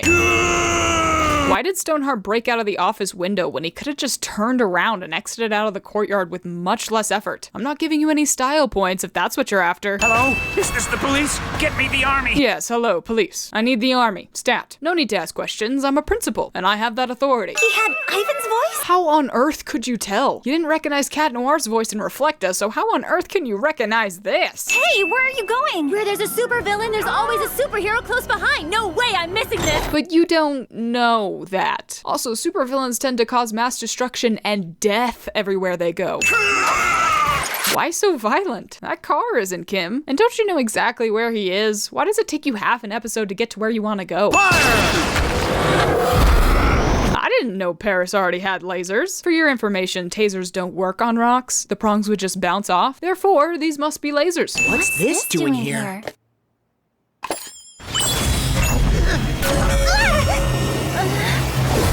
Let's talk about Fu's plan. He felt a negative aura from Nuru, so instead of contacting already known heroes, he decided to make his own. That's fine, but then he goes and gives Miraculouses to two random strangers who he doesn't know will use them properly, or if they'll be any good at it. Even worse, he gives them to two teens who he knows will have limited use of their powers until they become adults, as well as limited use of their brains because they're children. And on top of that, he gives out the two most powerful Miraculouses that, if captured, have the power to destroy the entire world. And he does all of that before a supervillain even shows up. And you might say, we need Ladybug and Cat Noir's powers. But you're wrong. We don't need Cat Noir. Season 4 and 5 proved that well enough on their own. And as for Ladybug, what do we need her for? To purify the Akuma? You're telling me that out of all the Miraculouses, only one has the power to counteract the moth? What about the rooster? Couldn't it adopt the power to purify the Akumas? Sure, it apparently can't copy any other Miraculous's power, which is bull in its own right, but Ladybug's power is creation, not purification. What about killing or trapping the Akuma? Wouldn't that work? Okay, but surely we need Ladybug's restoration powers, right? Absolutely not. Good superheroes don't need those crutches because they don't allow the villains to wreak mass havoc or kill people in the first place. The fact that they do need this power, and in fact rely on it so often, shows how terrible of a choice Fu made. As much as I love this series, there is no reason for any of this to happen. Logically, the plot should have ended before it even began. So shiny!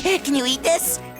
Oh, no, you can't! That isn't shiny, and technically you could eat anything, it just wouldn't taste very good. Listen, Marinette, I know everything may seem a bit strange to you. How do you know my name? She never does answer that question. Spider-Man looks different here. You're the only one who can stop Stoneheart. How do you know Stoneheart's name too? Do you think they'll be up to it, Master? I only got it wrong once. It will never happen again. This statement gives the impression that Fu previously gave the Miraculouses to someone he shouldn't have, but that never happened. Instead, he got an entire society of monks viciously killed. I still think they forgive him way too easily for that. I know. Ollie would know. That's my friend. Well, at least I think she would. She loves superheroes. She'd totally be up for the job. You should go see her. Dude, you met Alia today. You don't know that. Although you already know her better than Fu knew you, so... You're the chosen one. Chosen one. As if Master Fu didn't just give it to the first moderately nice stranger he encountered. Spots on.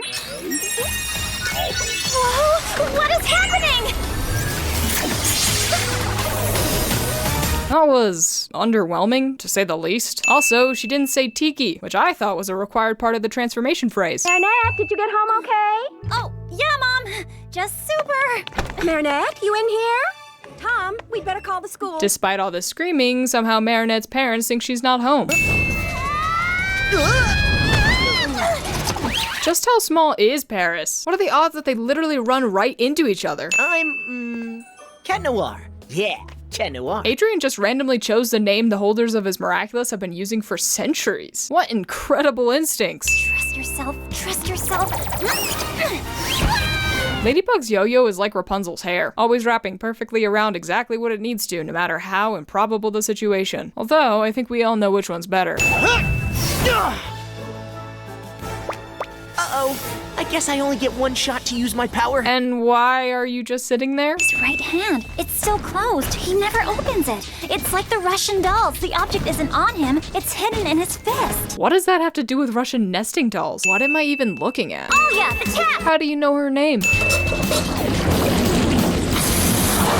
Imagine if there was a kink in the hose and this entire plan was ruined. We both did it, partner.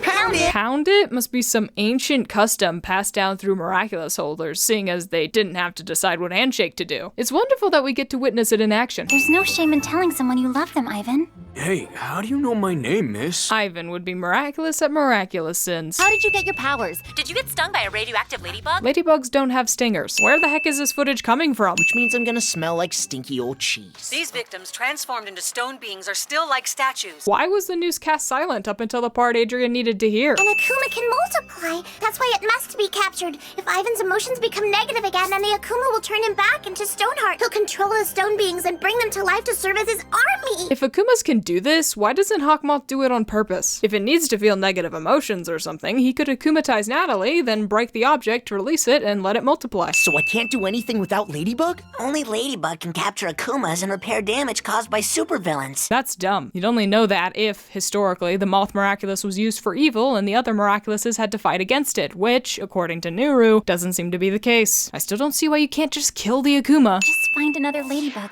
I told you, I'm not cut out to be Ladybug. I'm sorry, Tiki. No, don't do Tiki? Tiki doesn't have to disappear here. She appeared before when Marinette wasn't even touching the earrings. Are you trying to tell me that this box can contain a Kwame? I'm really sorry, Tiki. Yeah, because those earrings are going to miraculously find a new holder while locked in that drawer. You do realize time is of the essence, right? Stone beings will come alive. What the? But that's a real butterfly. It shouldn't be able to do that. Were the animators just making stuff up? Once I have your Miraculous, you will be powerless against me. Let's talk about Hawkmoth's plan. He found a random Miraculous that can give people superpowers. And instead of giving himself the power to resurrect the dead, or create a perfect copy of his wife, or find any other means he could use to bring her back, he decided to create supervillains in the hope that a superhero will come to him. And not just any superhero, but two specific ones with specific powers. This is despite not knowing where the Miraculouses are, or whether or not they still exist. Remember, he has the Peacock Miraculous, so he knows they can be destroyed, while also knowing that superheroes that don't hold Miraculouses already exist and could very well be the ones that respond to his supervillains. I don't know what's worse, this plan or the fact that it actually works. And while I'm thinking about it, what are the odds that Fu would find himself in the same city as the two Miraculouses he lost 172 years later and across the world from where he lost them? Once I have your Miraculous. This episode pluralizes miraculous wrong. It's always been Miraculouses, but now they're saying miraculous for plurals. They're not deer, elk, Bison or cattle, guys. They do have a plural form. Everyone will be powerless against me. I will have absolute power! But you don't want absolute power. You want your wife back. Then again, if that were true, you wouldn't have made that catastrophically brain-dead choice in season 5, so here's a sin on the writers for trying to trick us into thinking Gabriel ever actually cared about Emily. Here we go again. Police have cordoned off the area. Areas, Nadia. There's not just one. How the heck did they get these shots of them? And don't say they're drawings, because they're clearly the same art style as the show itself, implying they're actually pictures. We've got 2 superheroes looking out for Paris, and the best way of helping them is to show them that we're not scared, because we trust them. Trust them? They've been around for less than a day and they already failed. You can't and shouldn't trust them. But what if she's not really cut out to be a superhero, even though everyone thinks she is? What are you talking about, girl? Oh, wait. I know what this is about. You're scared. Marinette could not be more obvious if she tried. Luckily, Alia is a complete moron and somehow doesn't notice. Ladybug is a true superheroine. She's gonna protect us all. I believe in her. Yeah, but why? She's fought one battle and she couldn't even do that right. Your Akuma awaits you. This should not make that deep of a sound. You didn't see him leave? If anything has happened to my son, you'll be held responsible. Yes, feel the burn of those words. This man's son is missing and all he can think about is villainy. Again. So I'm the one who broke Sabrina's dad's arm, am I? So Ladybug didn't even cast her Miraculous Ladybug? What did I say? We don't need Ladybug. I thought this guy's eyes were permanently crossed. It's unnerving to see him staring straight at me. Once a monster, always a monster. No negative emotions, Ivan. Preventing Ivan from getting akumatized is a band-aid solution. The only way to free those innocent people is to fight him again, so, for once, Chloe is actually doing us all a favor. I hate this episode for making me say that. Additionally, how does Marinette know Hawkmoth needs negative emotions in order to akumatize people? Also, why does he need negative emotions? Remember, the Miraculouses were created to do good, and yet everything about the Moth Miraculous seems like it was built specifically for villainy. This is your seat, Adrikins. I saved it for you, right in front of me. Why wouldn't you want to sit next to him? You've got a lot to learn about skull culture, Adrikins. Watch the master. Hey, what are you doing? It shouldn't take this long to scrape that off. I know I've seen him somewhere before. Of course! He's the son of my fave fashion designer, Gabriel Lacrasse! And yet, you didn't know his name or recognize him immediately. I know it's like the 3rd time I've seen this, but it still doesn't make sense. I'm Nino, and it's time for you to make some new friends, dude. No, don't shake his hand. He hasn't washed it yet. Ew, Loey germs. Gross. I made this for you. Oh! Milan! Be serene! No, be serene!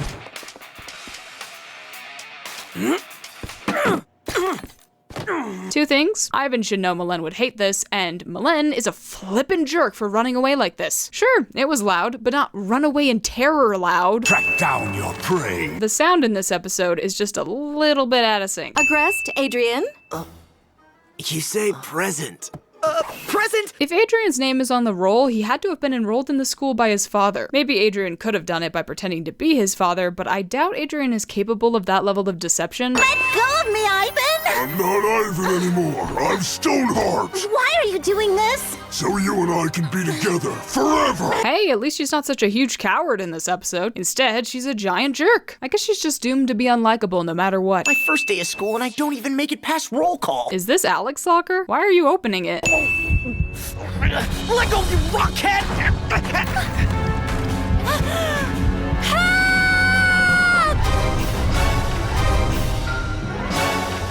I actually really like the way they handle Marinette's emotions in these episodes, especially with the heartbeats. Credit where credit is due. I'll remove a sin. Olia's in danger. I can't sit back and do nothing. Tiki, spots on! Alia somehow doesn't see this. Magic or not, I call shenanigans. We gotta get out of here! Ladybug undid all of that in record time. Ladybug is Barry Allen confirmed? Hey, aren't we gonna take care of him? No. How did Ladybug look at that while also using her yo-yo to swing? If we want to save them all, then we go to the source. That one. This is pretty cool camera work. Metaphorically, of course, since it's animated. Help! I promise I'll be nice to everyone. Say please and thank you. That's not how inertia works. She'd still die even if you caught her. I didn't promise. What? That's the first time I've laughed all episode, which deserves a sin by itself, but I'll be generous just this once. We're clear to attack! Wait! No, don't attack them! You know it'll only make it worse! I have a new plan, unlike you. Move aside and let the pros do their thing. You've already failed once. And so have you, bozo. Also, there's a civilian up there, so you can't just shoot, you moron. If I'd captured Stoneheart's Akuma the first time around, none of this would have happened. I knew I wasn't the right one for this job. No, because without us, they won't make it, and we'll prove that to them. Trust me on this, okay? Okay. I ship it. Why does it hurt so bad?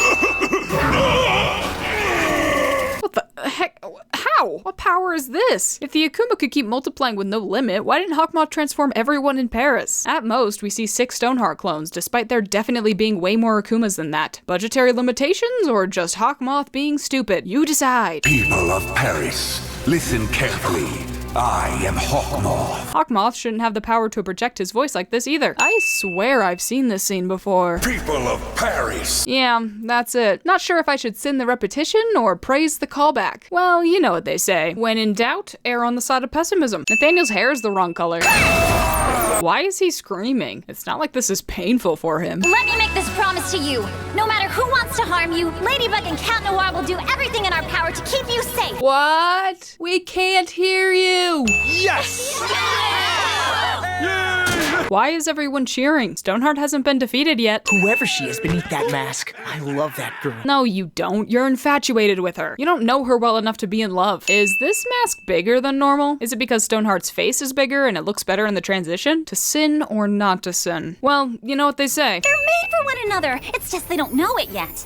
I'm not really following you, but guess I better trust you. Something tells me that this is how it's gonna be from here on out. Foreshadowing. The painful variety.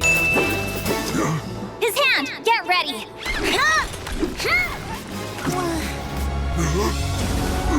So, your plan was to sacrifice Malen to get the Akuma? I respect it, but I doubt you even thought that far ahead, so instead, you get a sin for being careless with human lives.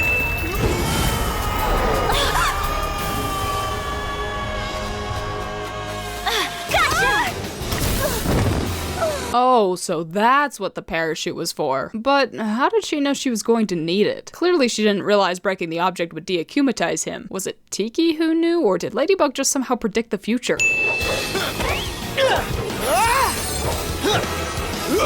I'm sorry, what did you just do? And what advantage did that give you over the staff you were already standing on?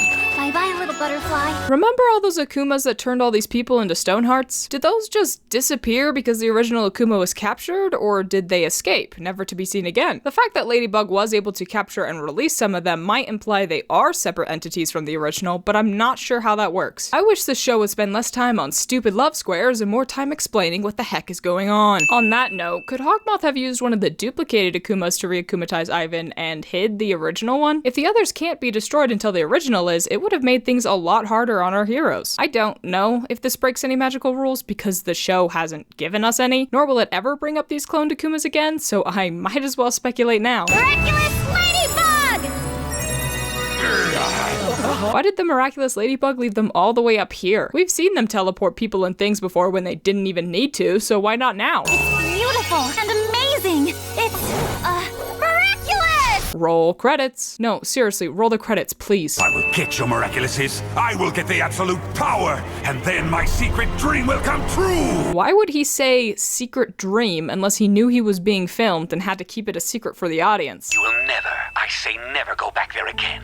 Father, without your bodyguard. Way to bury the lead, Gabriel. I like how Gabriel wouldn't let his son go to school when everything was normal, but the second he starts creating villains that could very well destroy the city and end up killing his son, he lets Adrian go. You know, maybe we were wrong all along. Maybe Gabriel's real motivation is that he really hates his son and wants him to get killed, but when neglecting him didn't do the trick, he decided to throw him into a world full of supervillains.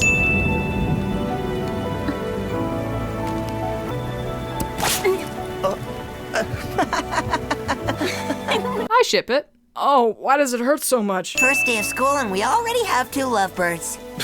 Whatever. She's just a friend. Shut your dirty mouth, Adrian. I will kill you. Excellent choice, Master. Those two are made for each other. And yet, you'll constantly drive a wedge between them for years because of secret identities and the fate of the world. Their romance probably would have progressed just fine if it weren't for you and your irresponsible behavior. Every bad thing that ever happens in this series is entirely your fault, and you don't get nearly enough hate for it. So I'll just say it. Forget Hawkmoth, forget Lila, and forget everyone else. Master Fu is the real villain. This pixelated theme. Thanks to the generosity of Mr. Bourgeois, we're able to have our work experience field trip today at the Grand Paris Luxury Hotel. Each of you will get hands-on experience with one of the many jobs here at the hotel. Why are you explaining that now? Feels like something you should have said to the whole class before the work started. Hold on, where's Nathaniel? Excuse me, but this is a luxury hotel, not a zoo. Daddy! That's Jagged Stone. Mr. Bourgeois already knows who Jagged is. And no, I'm not talking about Guitar Villain and the Out of Order episodes. I'm talking about when Jagged signed autographs in the hotel for Chloe's class representative campaign all the way back in Darkblade. Crocodiles don't like bubble baths. It dries their scales out. Sin on Jagged for being a bad pet owner. Dropping Fang's leash is not something he could have done on accident or without noticing. Remember me, Mr. Stone? Vincent Asa! I know, you've been in my last 36 shows, but we are not friends. Poor Jagged. Being harassed and stalked by a parasocial fan is no fun. And screw this episode for bringing up this terrible, real-life scenario without paying it off with any sort of lesson or moral. The one time the show doesn't try to shove some sort of moral conclusion down our throats, and it's the one time the message might have actually mattered. This is extremely unnatural. Perfect fodder for my evil little Akumas. Oh, come on, Hawkmoth. I thought we were past this. That moment when you're so angry you turn into a Minecraft villager. Gopher? What's that? I'm guessing it's about as bad as trash duty. Definitely not. As Bourgeois explains, A gopher is an employee who goes for anything a customer needs. Anything at all. not the best of jobs, but still significantly better than trash duty. Which is odd, since Chloe should hate Marinette way more than Alia. Mr. Stone is going to need a new pair of shades for tonight's gig. Red, white, and blue with 2 large Eiffel Towers on them. Can you get that for him? These should do the trick. These don't have any red, white, or blue on them. Marinette, you should really try harder, seeing as Jagged is My favorite star! This haphazardness is extremely out of character for her. Do it right the first time. No! Meow. Ha, funny. But you do realize her identity is supposed to remain a secret for at least 4 more seasons, right? Funny gags should never come at the expense of the plot. Where are the Eiffel Towers? Jagged, I know it's not at all what you wanted, but you can clearly see the Eiffel Towers. Why not bring up the fact that it has literally none of the colors you wanted instead? What are you doing? Trying to ruin my career? Stupid glasses, or lack thereof, are not going to ruin your wildly successful career, Jagged. But, Mr. Stone, the glasses you want don't exist. Do I look like I care? This is not something you should be asking the hotel staff, let alone a teenaged unpaid intern. This is something your manager should have commissioned in advance. Pixelator was akumatized as soon as he left the hotel. Jagged has had enough time to settle in his room and have Marinette run to the Eiffel Tower and back, so where has Pixelator been all this time? Exchanging dad jokes with Hawkmoth? Wait, he couldn't be. He has no sense of humor. Excuse me, sir. Can I help you? Once again, you should run away from the obvious supervillain. Why was this hat left behind? Why not both hats? Why not all their clothes? Funny gags should never come at the expense of the plot. Look out, Chloe! Look into the lens, miss. Adrian, seriously? Who cares if Chloe gets got? Your safety is far more important than something the Miraculous Ladybug will easily fix anyway. I'm sure Jagged Stone will love them. I can't quite put my finger on it, but something is telling me that Tiki should not have been hit by these lenses. Jagged Stone? What? Why does Pixelator ask this? Alec is clearly not Jagged Stone. Now who likes having his belly scratched? I thought you said crocodiles can't take bubble baths. Time to transform! There are cameras in these elevators, Marinette. Then again, that sort of thing has never stopped you before. Marinette's bag disappears when she transforms. Now I'm just wondering how many times this has happened without me noticing. I want to immortalize you, Jagged. I'll be your one and only fan. You will belong to me for eternity. Ew. I know he's a villain, but this is just too creepy and too real. Now, look into the lens. The one time it matters, Pixelator takes forever to just take the photo.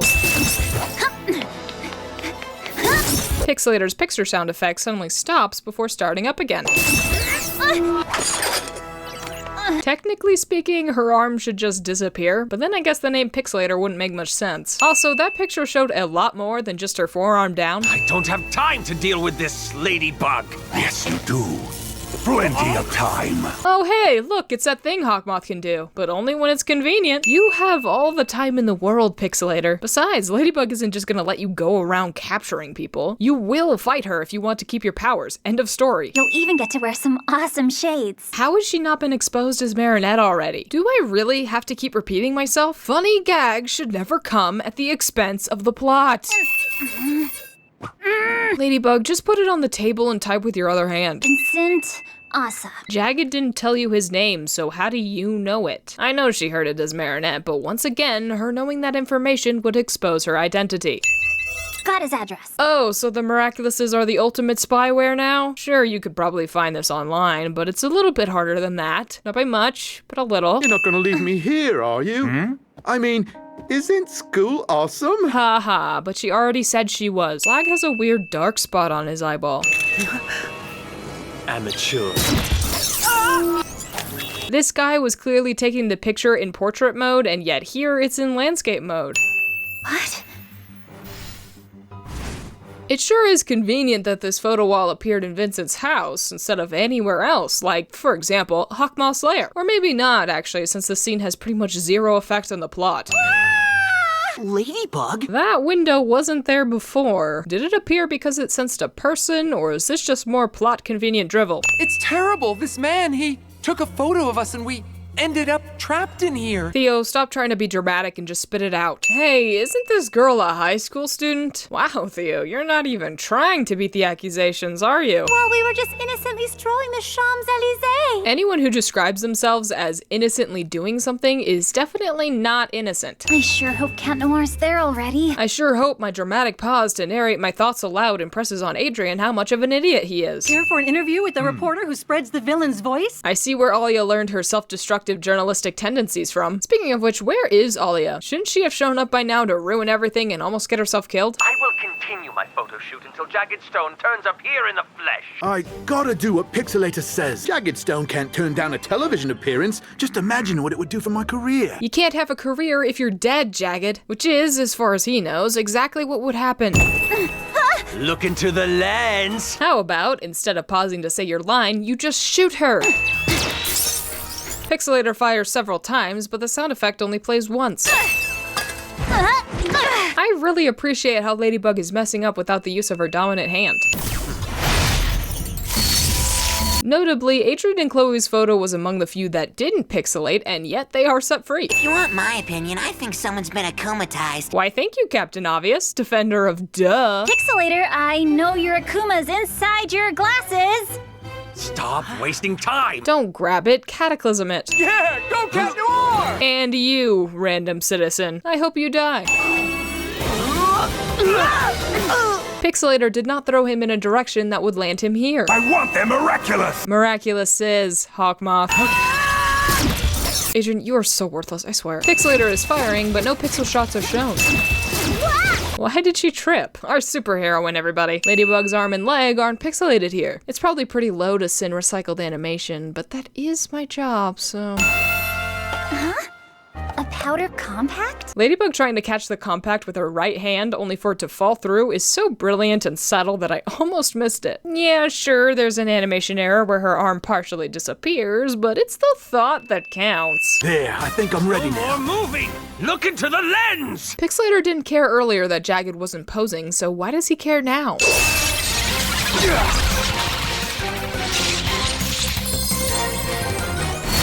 If everyone was released, Ladybug's arm and leg should have been restored too. Speaking of which, does that mean there was just a random severed arm and leg in the white void flopping around? On second thought, that's probably why they didn't make her arm and leg disappear, but that doesn't erase how illogical it is. What? I guess the glasses didn't go in the picture because that would have created a paradox of sorts, but how this works is still extremely confusing, and I hate being confused. What? How did... Shouldn't the cracks be visible out here too? Miraculous Ladybug! So the Miraculous Ladybug fixed Ladybug's arm and leg, which should have already been fixed, but left Pixelator in the picture dimension? If they wanted to make it consistent, they would have had both things happen when she broke the akumatized object, since that would have destroyed Hawkmoth's magic. Mixing and matching like this just makes everything so much more nonsensical. You know, sometimes I think the writers just don't care. Jagged Stone's giving a concert tonight, so I'm giving tickets to the students who demonstrated the greatest effort today. Ridiculous! Utterly ridiculous! Why would Bourgeois not choose his own daughter? It's not like favoritism has ever been out of the question for him, and besides, she and Adrian were together all day, so if he gets one, she should too. This one's for you, Ladybug. I thought Jagged played the guitar. Not that he's not allowed to play the piano too, it's just weird that he's doing so for what should be a rock concert. Speaking of which, that piano appeared out of nowhere. Look into the lens. Look into the lens, miss. Look into the lens. Look into the lens. Now, look into the lens. Look into the lens. Look into the lens. Look into the lens. Look into the lens. Look into the lens! Simon said to sing the theme. Wait, who even is this Simon, and why do we always do what he says? Friday evening, absent from study hall. I was going to give her a pass because she is a superhero, but this is ridiculous. You should not be skipping school to rescue a cat from a tree. We have firefighters for a reason. But I was invited. Nino is my friend. He was counting on me. Hold on, why did Nino invite Marinette and Adrian, but no one else? Yes, Nino and Adrian are best friends, but it's not like Marinette is particularly close to either of them, so what gives? And shouldn't he have invited Alia? Unless somehow this doesn't take place after Animan? How are they supposed to know that you're missing class to save the world? Yeah, to save the world. You're never where you say you'll be, showing up late, splitting mysteriously and all. I'd almost suspect you were leading a double life. I would say Alia definitely already knows Marinette's secret, but if she did, she wouldn't shut up about it, so that's not it. But if she doesn't know Marinette's identity, why did she say it like that? No, it's okay. Gorilla, I know you're not the sharpest knife in the drawer, but calm down. This sounds pretty terrible. You moved your head to the beat, ma'am, Bourgeois. Did Alec just say ma'am bourgeois? A challenge. What an interesting concept. Gabriel Agreste! So Gabriel went to his secret lair just to say an ominous line, then immediately returned to his office? What a strange guy. Use your talents to bring a very elusive celebrity to this very TV set. Give it up for the king of fashion. Why does Alec have this card? He clearly already knows who he's talking about before he pulls it out of the envelope. Maybe it's just for show, but it's not really adding much. I feel like hypnotism over a video call is an unfair challenge. Granted, I don't know a thing about hypnotism, but surely any lag would have ruined whatever he would have attempted to do. What is this show? I was told this was an interview. You were told it was an interview, and yet you spun around in your chair dramatically? Are you just always like this? Mr. Grimaud, you are a hypnotist. Do your thing, Grimaud. Let's see if you can bring Mr. Agreste here. Alec pronounced Simon's last name differently earlier, and he pronounces Gabriel's last name wrong here. Man, his voice actor is really struggling today. With your hypnotic persuasion! I told you I don't make people control me. Never. Gabriel just used a TV remote to end a call that is presumably taking place on a computer or tablet. Looks like Mr. Agreste has turned down your challenge. Game over! But that's not fair. Simon's right, it isn't fair. It's absolutely not Simon's fault that the show didn't inform Gabriel or get his consent before bringing him on. Also, it seemed like Simon couldn't even do what Alec wanted him to do in the first place since he was constantly protesting. His entire segment was rigged from the start, and while that is typical for TV, it's still a sinful thing to do. Alec's animation is looping in the background. Humiliation and anger. Gabriel must be a track star with how fast he got down there. Or up there? I still don't know how his secret lair works. Simon says you are a gorilla. He already was gorilla. Why are you just standing there? Run! Kiki, what am I gonna do? I'm grounded. You're gonna sneak out of your balcony like you've already done a million times. If you don't want to deal with the responsibility of being Ladybug, I don't blame you, but that's a decision that has to be made after this villain is defeated. Use that pillow under your sheets. Looking good. One pillow did all that? Gabriel Agreste turned down my challenge, and he will pay for it. I feel like you should be angrier with Alec than Gabriel. He's the one who set you up with an impossible challenge in the first place. Gabriel supposedly didn't even know what he was signing up for. Of course he didn't entertain it. Chat Noir says, zip it and give me those cards. Cat Noir, I know you're doing your best, but the akumatized object is probably not among the cards he keeps throwing around with reckless abandon, and even if it is, there's no guarantee it's one of the cards he just dropped. The best thing you can do is keep him quiet until you can tie him up and then search for the object. How did he do that? Gorilla may be brainwashed, but he's still just a normal guy. Simon says, search all over Paris, my army, and find Gabriel Agreste. Instead of searching the city, you should probably try his house. Just a thought. Why do mind-controlled people always act like zombies? He didn't say to become zombies, he said to become soldiers. Now this I know for a fact. Elevators don't work like that. Also, Adrian just killed him. I saw him. He's got a whole army together. How did you see him? You were in the studio this whole time. Nino's hair is the wrong color for the entire episode. And so is Adrian's sometimes. Cat Noir's hair gets nervous and starts twitching. He didn't say the detransformation phrase, and it definitely hasn't been 5 minutes. Let's go. Cat Noir will meet us there. Why is Nino going with them? Perhaps the random civilian with no stake in this situation should, I don't know, go home. But father, he's dangerous. Who knows what he'll do? Adrian is so upset he goes cross-eyed. Given the height differences between both Ladybug and Cat Noir and any other adult, it's pretty obvious that they're children. But maybe quantum masking disguises that too. I'm gonna take a shower. Now? Suspicious. The last time you disappeared, Cat Noir showed up, and now, well, your room's too awesome for me to care about that. Why doesn't my father ever listen to me? Plag, claws out! Plag should need to eat, but I guess he just gets over it since Adrian is upset. What a good friend. Adrian's all upset, but then the transformation music starts and he's smirking like usual. Normally I wouldn't point that out, but they changed Marinette's expression in the bubbler, so why not do that here? I do not believe that the extremely paranoid and overprotective Gabriel does not have cameras around that would catch Cat Noir leaving Adrian's bedroom. I simply do not. Yeah, no. Emergency power on. Ah, yes, destroying the gate turned off the power. There are too many of them. Too many? There's less than 20 of them. These people are still just people. They should not be able to do any of this. I don't think that's a good idea. Oh my gosh, how are you so fast? I feel Ladybug and Cat Noir nearby. You feel them? I sure hope that was a lie, otherwise that would call into question how you haven't noticed Cat Noir randomly appearing in your house all the time. Adrian! The shower turning on just now isn't suspicious at all. Why is there a window this large in a bathroom? And it doesn't even have any tint on it. Gabriel, I didn't even realize your parenting could get any worse, but somehow it has. Adrian? Yeah? To go. I understand Ladybug opening the door since Adrian wasn't answering, but why does she keep looking after she sees he's okay? Can I put on my clothes first? Sure, if you must. Isn't this a kid's show? Did I walk into the wrong theater? My mother on her 17th birthday. She was pretty, huh?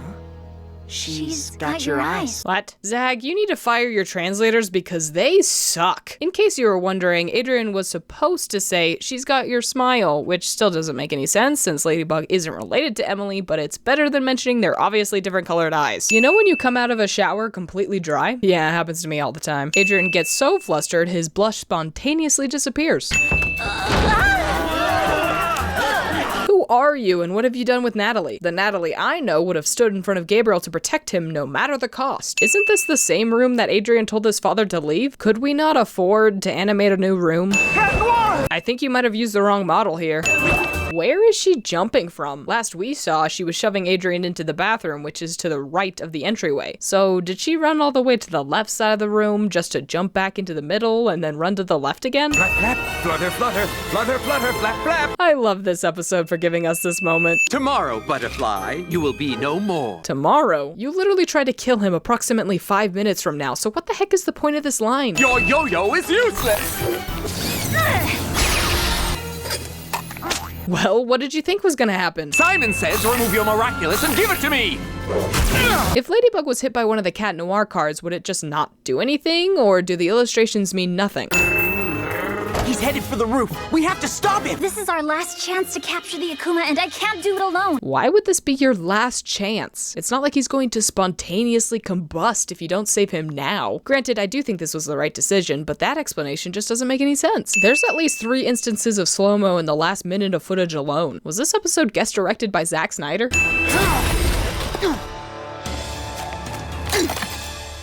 So the card was in there? How? A standard deck only contains 52 cards, and he definitely threw more than that. It's also just incredibly stupid regardless, because there's no way even he could have known which card it was. Maybe the Akuma was in the carrier? But we saw the Akuma go into the card itself, so that's not it. I fully expected the card to be tucked into the ribbon on his hat, but I guess we had to go the stupid route. Regular yo-yo? But you've got a magical one. I made your yo-yo useless. This one, yes, but not that one. Did the Lucky Charm just predict the future? Again?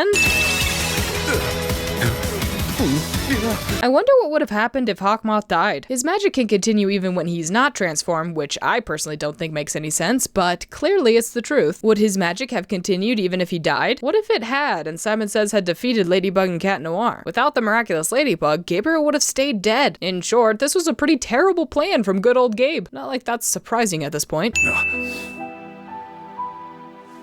I've never noticed your ring before. You'd think this moment would be significant, but you'd be wrong. Let's welcome him back again, DJ Nino! Yeah. Looks like you weren't absent or late all week. You can go join your friends on the set. Even if she wanted to go, it's a little too late for her to get there on time. You're gonna have to get 2 celebrities dancing instead of 1. However, this time, you can choose your opponents. I'm gonna pick 2 buds I know won't let me down. Ladybug and Cat Noir!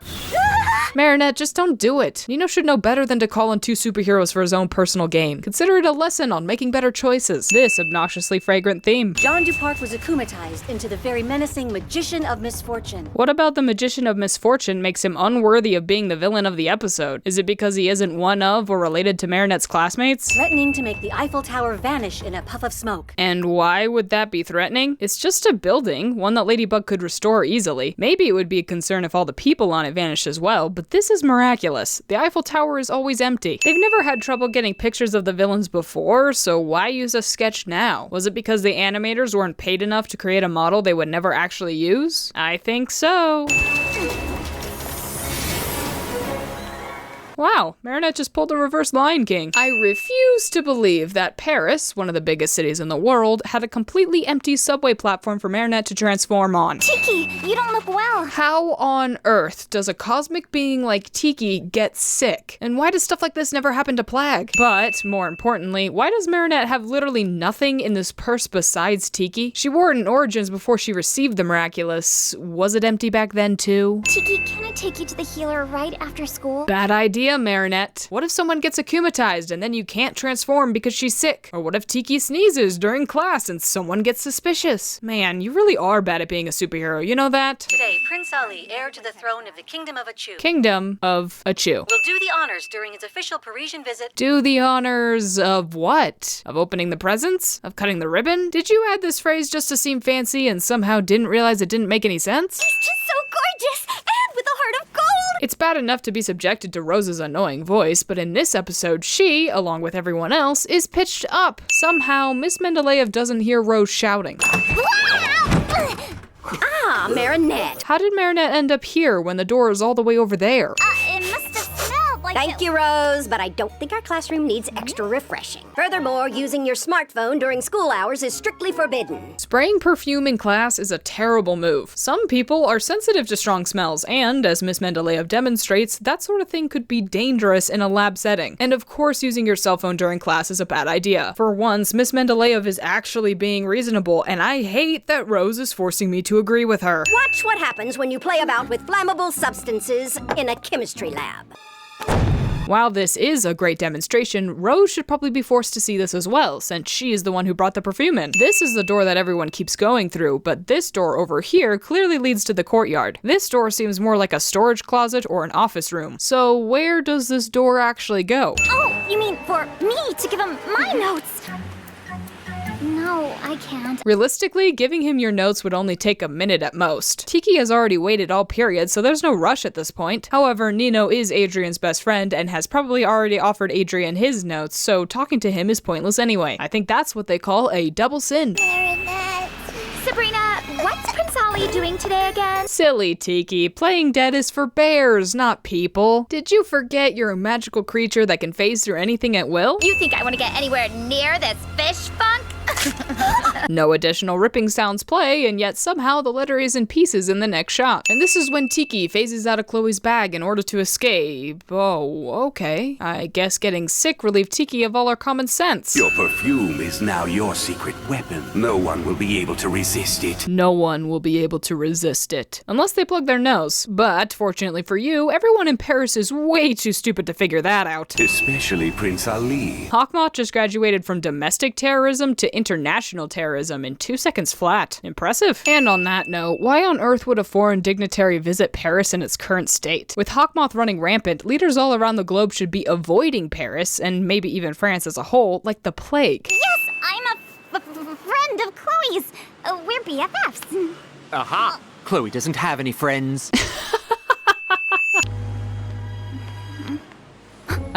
So the exact elements she needed for a disguise happened to be sitting right there. The plot gods smile upon you, Marinette, but screw them, for I only worship Lord... Hey, got a pizza for Chloe Bourgeois. It's usually sushi. Top floor, Imperial Suite. This works. Pizza? Ugh, don't get that peasant food anywhere near me. I've never been in a fancy hotel before, so I might be wrong, but this elevator shouldn't require a code as Chloe types in here. Not only is it a public elevator, as it is located in a shared hallway, she's also going to a public floor of the hotel. In short, this elevator doesn't know how to elevate her properly. The doorman says, top floor. And yet Marinette runs up the stairs to follow Chloe, which should be impossible if she's already on the top floor. Do you have an appointment with the prince? How many times do I have to tell you to run away when you see an akumatized villain? No need! I'm his princess! How is her voice even worse now? I think my ears are bleeding. Thank you. Oh, how do we say in your language? Totally awesome! We shall have to see if it fits in with the prince's busy schedule. I don't know what accent Ali has, but his assistant is decidedly British, and that seems wrong to me.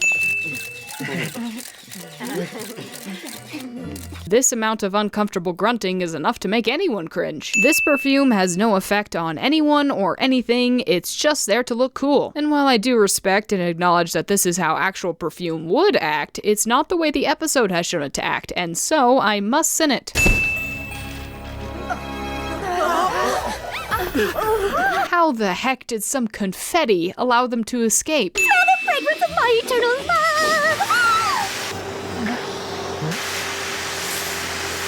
Seriously! There is not a vacuum on Earth strong enough to do all of that without also suffocating everyone else here. Or at least I haven't seen any. Fancy rich people and their fancy vacuums. He's under the spell! Shut the door! Why aren't the other people she charmed coming after them? I think this guy, much like everyone else, is fed up with Chloe and wants an excuse to go after her too. After all, that's the only reason he would just stand there and let the perfume get to him. The windows! And Tiki falls under the spell and all is lost. And if you say Aquami wouldn't be affected by this, I say Aquami shouldn't be able to get sick either. Also, Tiki could have escaped Ali at any time during the confusion back at the hotel, but alas, she lives for the drama. Cat Noir is down. Since we cut away before we see Cat Noir breathing it in, I'm going to assume he made the logical and obvious decision of simply holding his breath and managed to get away, because anything else would be undeniably stupid. One who is burning with impatience can never eat hot porridge. Actually, I can eat hot porridge, but I can't eat cold porridge. Now get to the point, old man. What type of cat did you say? Cat?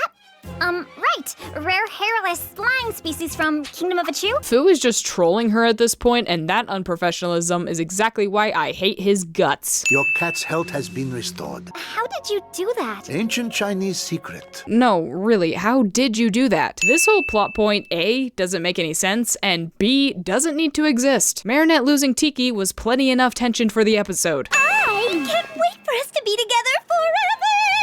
What are you doing? Take Cat Noir's ring and get it to Hawkmoth. Then he'd at least have one Miraculous, and even if he somehow managed to lose it, he would know Cat Noir's identity. I'm telling you, Hawkmoth is allergic to winning. Give me your Miraculous! I know Bryce isn't the best singer, but replacing him entirely is cold. Snap out of it, Cat Noir! It's me, Ladybug! I better do something before this whole thing blows up in my face. When and why did Ladybug take off the nose plug? Ladybug just threw Cat Noir through active fireworks. And she jumped through them herself. Great. This city's not for us. Too many people want to bother us. All that debris. Either Bourgeois is a terrible mayor or the animators don't understand fireworks. Leaving so soon, but the party just got started. Why are you not wearing the nose plug? Do you somehow know you won't need it? Which scriptwriter are you colluding with? Answer me! Just stop pressing the trigger. I'm not sure why Cat Noir's default brainwashed state is to lick himself rather than following the last order he was given, but alright. What am I doing in here? In here? You mean out here, right? Oh, no thank you. Let us go quickly before my chaperone locates me. I ship it. Or rather, I would if it were ever brought up again. Although, advocating for falling in love with and violating the boundaries of celebrities is a terrible message, so forget what I just said. This last shot is impossible since Ladybug already fired all the fireworks, and even if Mayor Bourgeois managed to locate that many fireworks in one day, you don't set off fireworks during the day, you do so at night. Suspicious and ask me questions. Tiki, can I take you to the healer right after school? Go to the principal's office. That is so amazingly sweet of you. Serious? Thank you. But it's your father. Breathing energies. No more evil doing for you. This deceitful theme. The grimoire is simultaneously already in the safe and in Gabriel's hand. Luckily, the copy in his hand vanishes into the void in order to avoid this paradox. An old flyer from a hotel, a load of old junk. How does Plag not recognize the Peacock Miraculous? I've seen this book somewhere before. But who cares? I'm famished. I need camembert. Plag, just like Tiki, would know exactly what the grimoire is and how important it is, and yet he doesn't seem to care. Why is my dad keeping this locked in a safe? And on top of that, Adrian should realize just how suspicious it is that his father has a book that is clearly about the Miraculouses, but the thought never seems to cross his mind. Hawkmoth? What's this monster doing in a book about superheroes? He's in the book because he has a Miraculous. Wait, had you somehow not figured that out yet? How else would he know what they are? The cracks in the Peacock Miraculous should be visible here, and yet they are not. Despite Adrian holding the book, it's also right there. No need to worry about your father noticing that it's missing, Adrian, since it seems to be part of the safe. Can you believe Lila knows Prince Ali? Lila knows all of the Hollywood directors. There is no way anyone would believe her without proof, especially with just how much she's claiming to have done. She even gave me an exclusive interview for the Lady blog, because Ladybug saved her life once. Watch! Who is this girl? Was that the entire video? Just Lila laughing? Because no other sound plays. Also, who cares if Ladybug once saved her life? Ladybug has also saved your life, Alia. Multiple times, in fact. What the heck is Adrian doing? Does he turn into a brain-dead puppet the moment he's not the main character? Where are they going? Alia, we've got to stop them. You need to chill out, Marinette. This is extremely out of character for Alia. She has always been very supportive and encouraging of Marinette's feelings towards Adrian, and she would not just brush her off like this. Marinette's hair is twitching in annoyance. What's up with Tiki's mouth? Hi, Tiki. Marinette does the same motion Adrian does when he tells Plag to hide, except Tiki normally hides in Marinette's purse. Now we can get going on our history homework. It's so much more fun doing it together, don't you think? Adrian, don't cover it, just put it away. And neither of you are gonna question that? You're just gonna ignore it? Alright. I gotta go. I've got a lesson in 58 seconds. It's been more than 1 second since we saw the screen. I'd say you have about 56 seconds. Also, Adrian, you knew you had a fencing class, so why on earth did you follow Lila here? So, the park? Adrian's history book disappears in this shot. Sure. How did Adrian not notice the book was missing? I mean, it's not even hidden. If he glanced down even a little bit, he would have seen it. Oh my gosh, so it is true. He really is blind. I don't get it. Exactly why would we need it? I'll explain to you once I know for sure. It's a book about the Miraculouses and their powers. Boom. Why do you always insist on keeping secrets for literally no reason? Tell Marinette exactly what is at stake so she can act accordingly. You're too far away. Zoom and enhance cliche. The box is already open, but then it closes once Marinette pulls out her phone. Lila is opening a jewelry box containing the fake Fox Miraculous, so it seems like she commissioned one to look exactly like what was depicted in the book. However, that's impossible because no jeweler would be willing or able to create a brand new piece in just a few hours. How does Adrian not see Marinette? I'm the descendant of a vixen superheroine myself. Volpina. Adrian is an absolute moron for believing this, even for a second. If she really was a superhero, she would not be going around telling guys she just met. And he would know, seeing as he actually is a superhero. I think I read about her in my book. You didn't read about anything because the book is encoded. Also, Adrian should not recognize this name since Lila just made it up. And even if he did recognize the superhero, wouldn't he realize how suspicious it is that she came around claiming to be one of them immediately after seeing the book? Is she the only person in this universe that can lie? Because that's the only reason he would buy this. She's one of the most important superheroes, more powerful and celebrated than Ladybug. Between you and me, Ladybug doesn't even make the top 10. Adrian is supposedly in love with Ladybug, and yet he doesn't say a thing when Lila starts badmouthing her. Speaking of which, if Lila really was friends with Ladybug, she'd never say something like this, or if she would, she's a terrible friend and not someone you'd want to be close to. You've got your book. I can't lose Adrian. Time to transform! Tiki! Spots on! So, did Marinette just leave that super important book on the ground for the entire day, or did it somehow transform with her? I saw your interview on the Lady blog. When did I save your life again, Lila? I don't recall. Oh yes, of course. Now I remember. Never! How dare you! Wait, Lila? Hey, what was that all about? I mean, weren't you kinda harsh? Here goes Mr. Perfect, once again getting on Ladybug's case for literally no reason. Lila lied to everyone about Ladybug in order to gain fame. She even had a fake Miraculous crafted in order to trick you. If you're gonna be mad at Lila for her deception. My chances with Adrian? Gone! I hate you, Ladybug! Ugh. Maybe you shouldn't have lied in such a public fashion about such a prominent figure. Lila is supposedly a genius, but in reality, she's just as dim-witted as everyone else. Fly, my evil little one. Evil little one? At least it's a little bit different this time. Volpina, I am Hawkmoth. I'm giving you the power of illusion. How did Hawkmoth manage to get the Fox Miraculous's power right? Before you say it's in the Grimoire is encrypted, and I'm fairly certain Hawkmoth hadn't cracked it at this point. And even if he had, why would he care to decrypt the Fox Miraculous's section when he should be busy trying to fix the Peacock Miraculous? Also, if Hawkmoth can mimic the powers of other Miraculouses, why can't the Rooster? Flute players, now's your time to shine. Does this match up at all or nah? I'm gonna guess that it doesn't, but let me know what you think.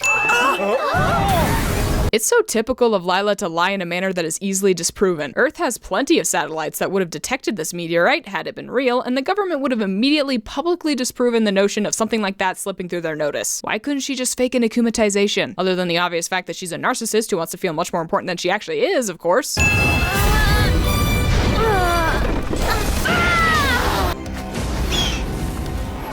There is just so much wrong with this that I can't even bring myself to narrate it, so here, pause to read. I am Volpina. What? We can't hear you! Volpina? Looks like we have a new partner. Don't you think it's weird, this superhero just appearing out of nowhere? For some reason, both Adrian and Marinette don't realize who Volpina is. They were both there for her conversation about the Vixen superheroine. They would immediately know who she is, and they should have been incredibly suspicious considering the likelihood of an akumatization. In fact, Ladybug would have known it was an akumatization because she saw Lila order the fake Miraculous. And even if they weren't there for that conversation, their first thought should have been that she's an akumatized villain, because that's far more likely than another superhero showing up out of the blue. First the meteorite, now Hawkmoth appearing both on the same day?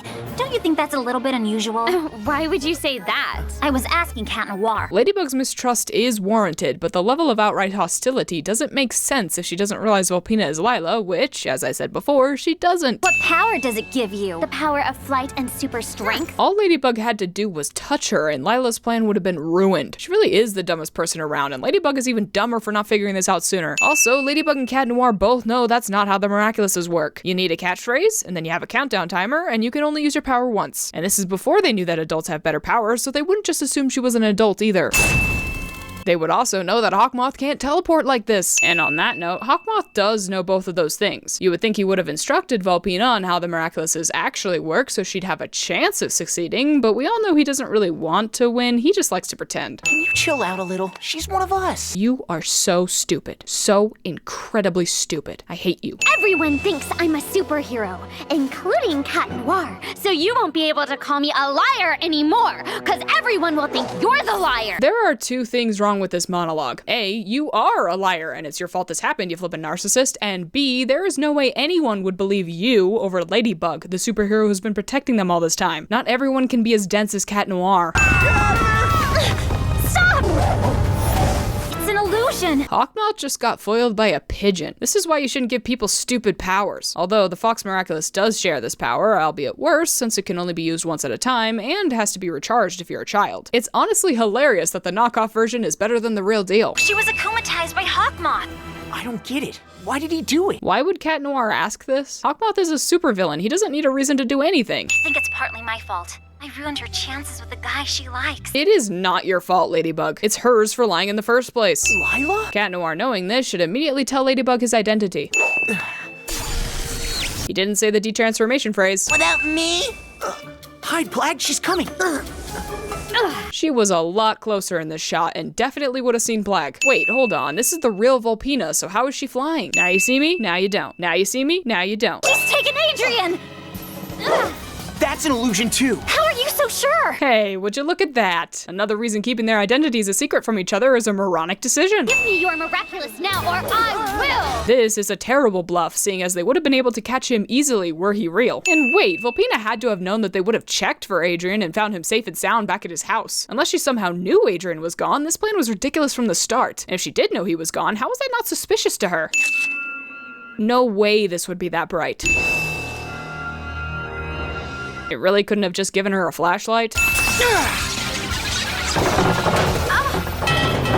Once again, Cat Noir uses his powers of destruction to create something. Can he control the extent of the destruction? How did he know that the pieces would fall perfectly into place like this? It's been a whole season, and I'm still confused. This cage would be incredibly flimsy, and Volpina should be able to just push it over. Our days are over, Akuma. Metal does not shatter like this.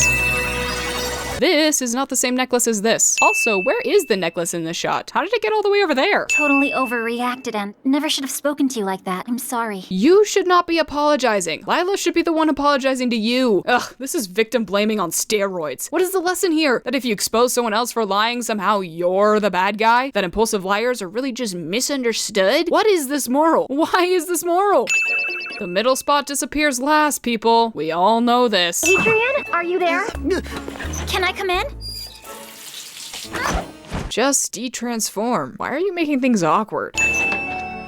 You fool! What if she was still there? What if she came back? Why do you have no brain cells? A great guardian, and I think the time has come for you to finally meet him. Meet him? Technically, she's already met him.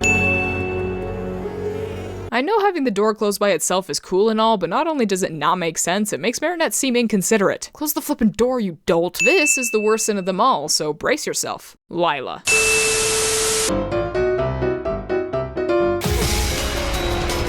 to transform! There's no time to talk cheese. Plag, close out! We gotta transform, now! Time to transform. Time to transform. Time for mission number 2. Paris needs us. Gotta transform. Your batteries are charged up enough. Gotta transform. Plag, close out! Time to transform. Time to transform, Plag. Time to transform. Time to transform. They should be safe now. You'll do it, Marinette. I'm sure you will. Tiki, box on! Time to transform. Time to transform. If ever there was a game to win, this is it. Let's go! Now it's time to transform. We've got to do something. Plag, we have to transform. Just say the words. I'm good to go, Marinette. Time to transform, Tiki. Woo! Plag, close out! I've got to transform. I think I need Ladybug. I knew you'd come around. Time to transform. But where's the Akuma? Plag, piece of cake. Hurry, there's no time to lose. Tiki, time to transform. I don't care how many enemies I need to throw at you to win. Ow! If I had a nickel for every time I'd have 2 nickels, which isn't a lot, but it's weird that it happened twice, right? Besides, I couldn't do that to you. She's an absolute angel. You keep using the word. I don't think it means what you think it means. I want to see hunger in your eyes. I'm a mythical unicorn from the world of Respa. It's some invisible, mystical being, like a leprechaun or a unicorn without the horn. You airheads! Black ice!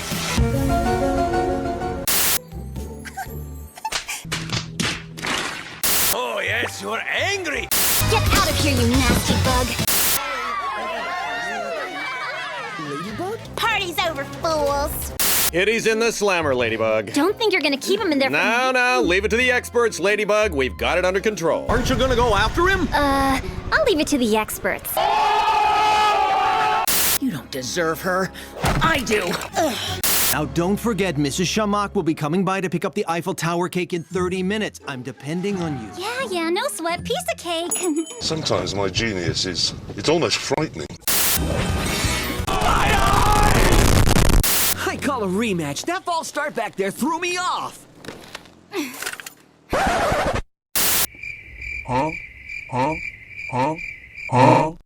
Mission failed. We'll get them next time.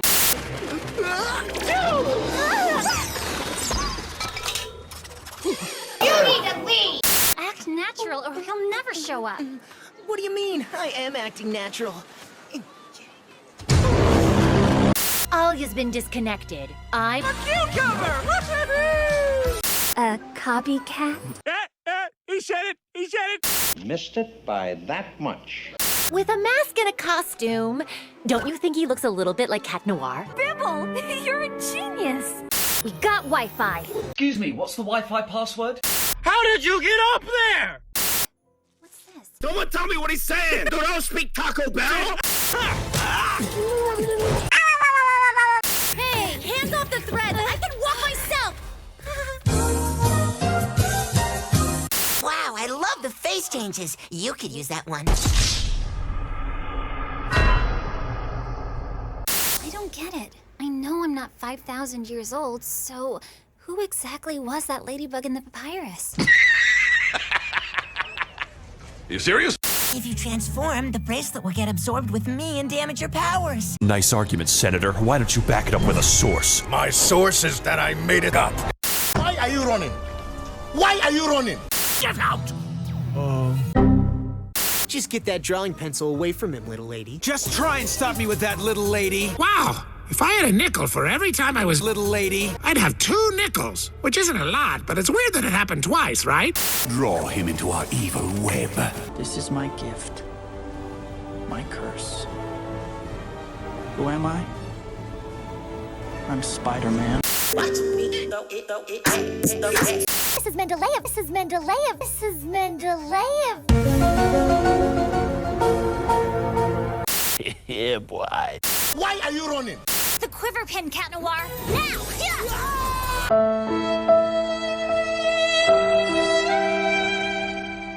Totally unbelievable. What's that?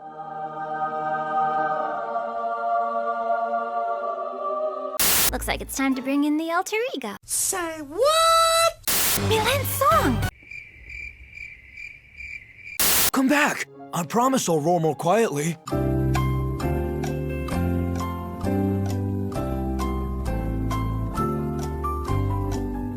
Here, it's from my favorite band, the Zombie Skull Crushers.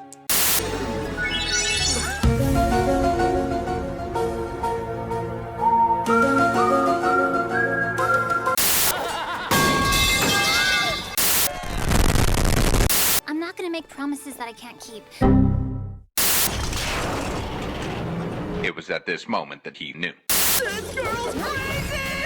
This girl is awesome. She's crazy awesome. Huh? Japanese people make cheese bombs. Chloe, Chang Sifu is Chinese. My great uncle is the best chef in the world. His soup is legendary. Oh no, you're wrong. Fatality.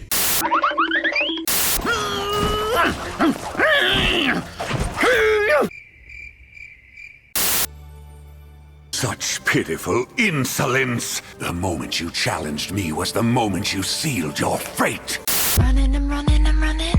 Tryouts for the Paris Ultimate Mecha Strike 3 tournament! The school sends the 2 students with the highest scores! Go on, Marinette. You're 100 times better than me. You belong on the team. Win the tournament for the school. Now that's what I'm talking about. I have to... Enjoy your meal! One day it will be me at the top of the food chain! We'll be better off without me. Tell you that I love you, Marinette. Et voila! What does that have to do with anything? No. He's got a point. Was that the bite of 87? Ah! Thanks for your advice, Cat Noir. Hello. Do you want to play a game? Can I have Ladybug? Begone, thou pestilent pain in the neck. Ah! I hate cat. Poisonous wretch.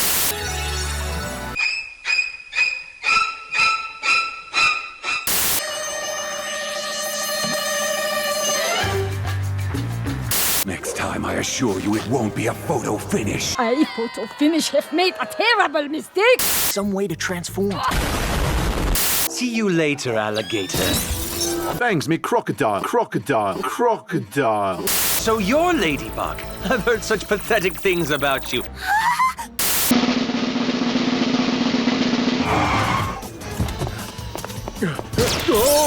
Hold up. Wait a minute. Something ain't right. So you're Ladybug. Why? But until your unexcused absences come to an end, that's the way it's going to be. Yeah, right. I have to apologize for my son, Ladybug. He's like his mother. Way too overly dramatic. Simon says you're lame! What could possibly happen with you here to protect me? Brother, You sure your old man isn't some robot or something? Where my father's concerned, I'm never sure of anything. Flap, flap, flutter, flutter, flutter, flutter, flap, flap. What can I say? How creepy. I've never noticed your earrings before. May I? That's suspicious. That's weird. They won't get in. This house is built like a fortress. 2 seconds later. Bombastic side eye. Criminal offensive side eye. That's suspicious. That's weird.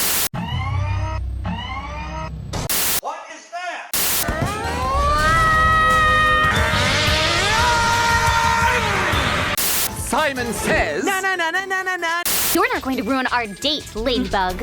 Excuse me, but it wasn't really quite a date. Fatality. No!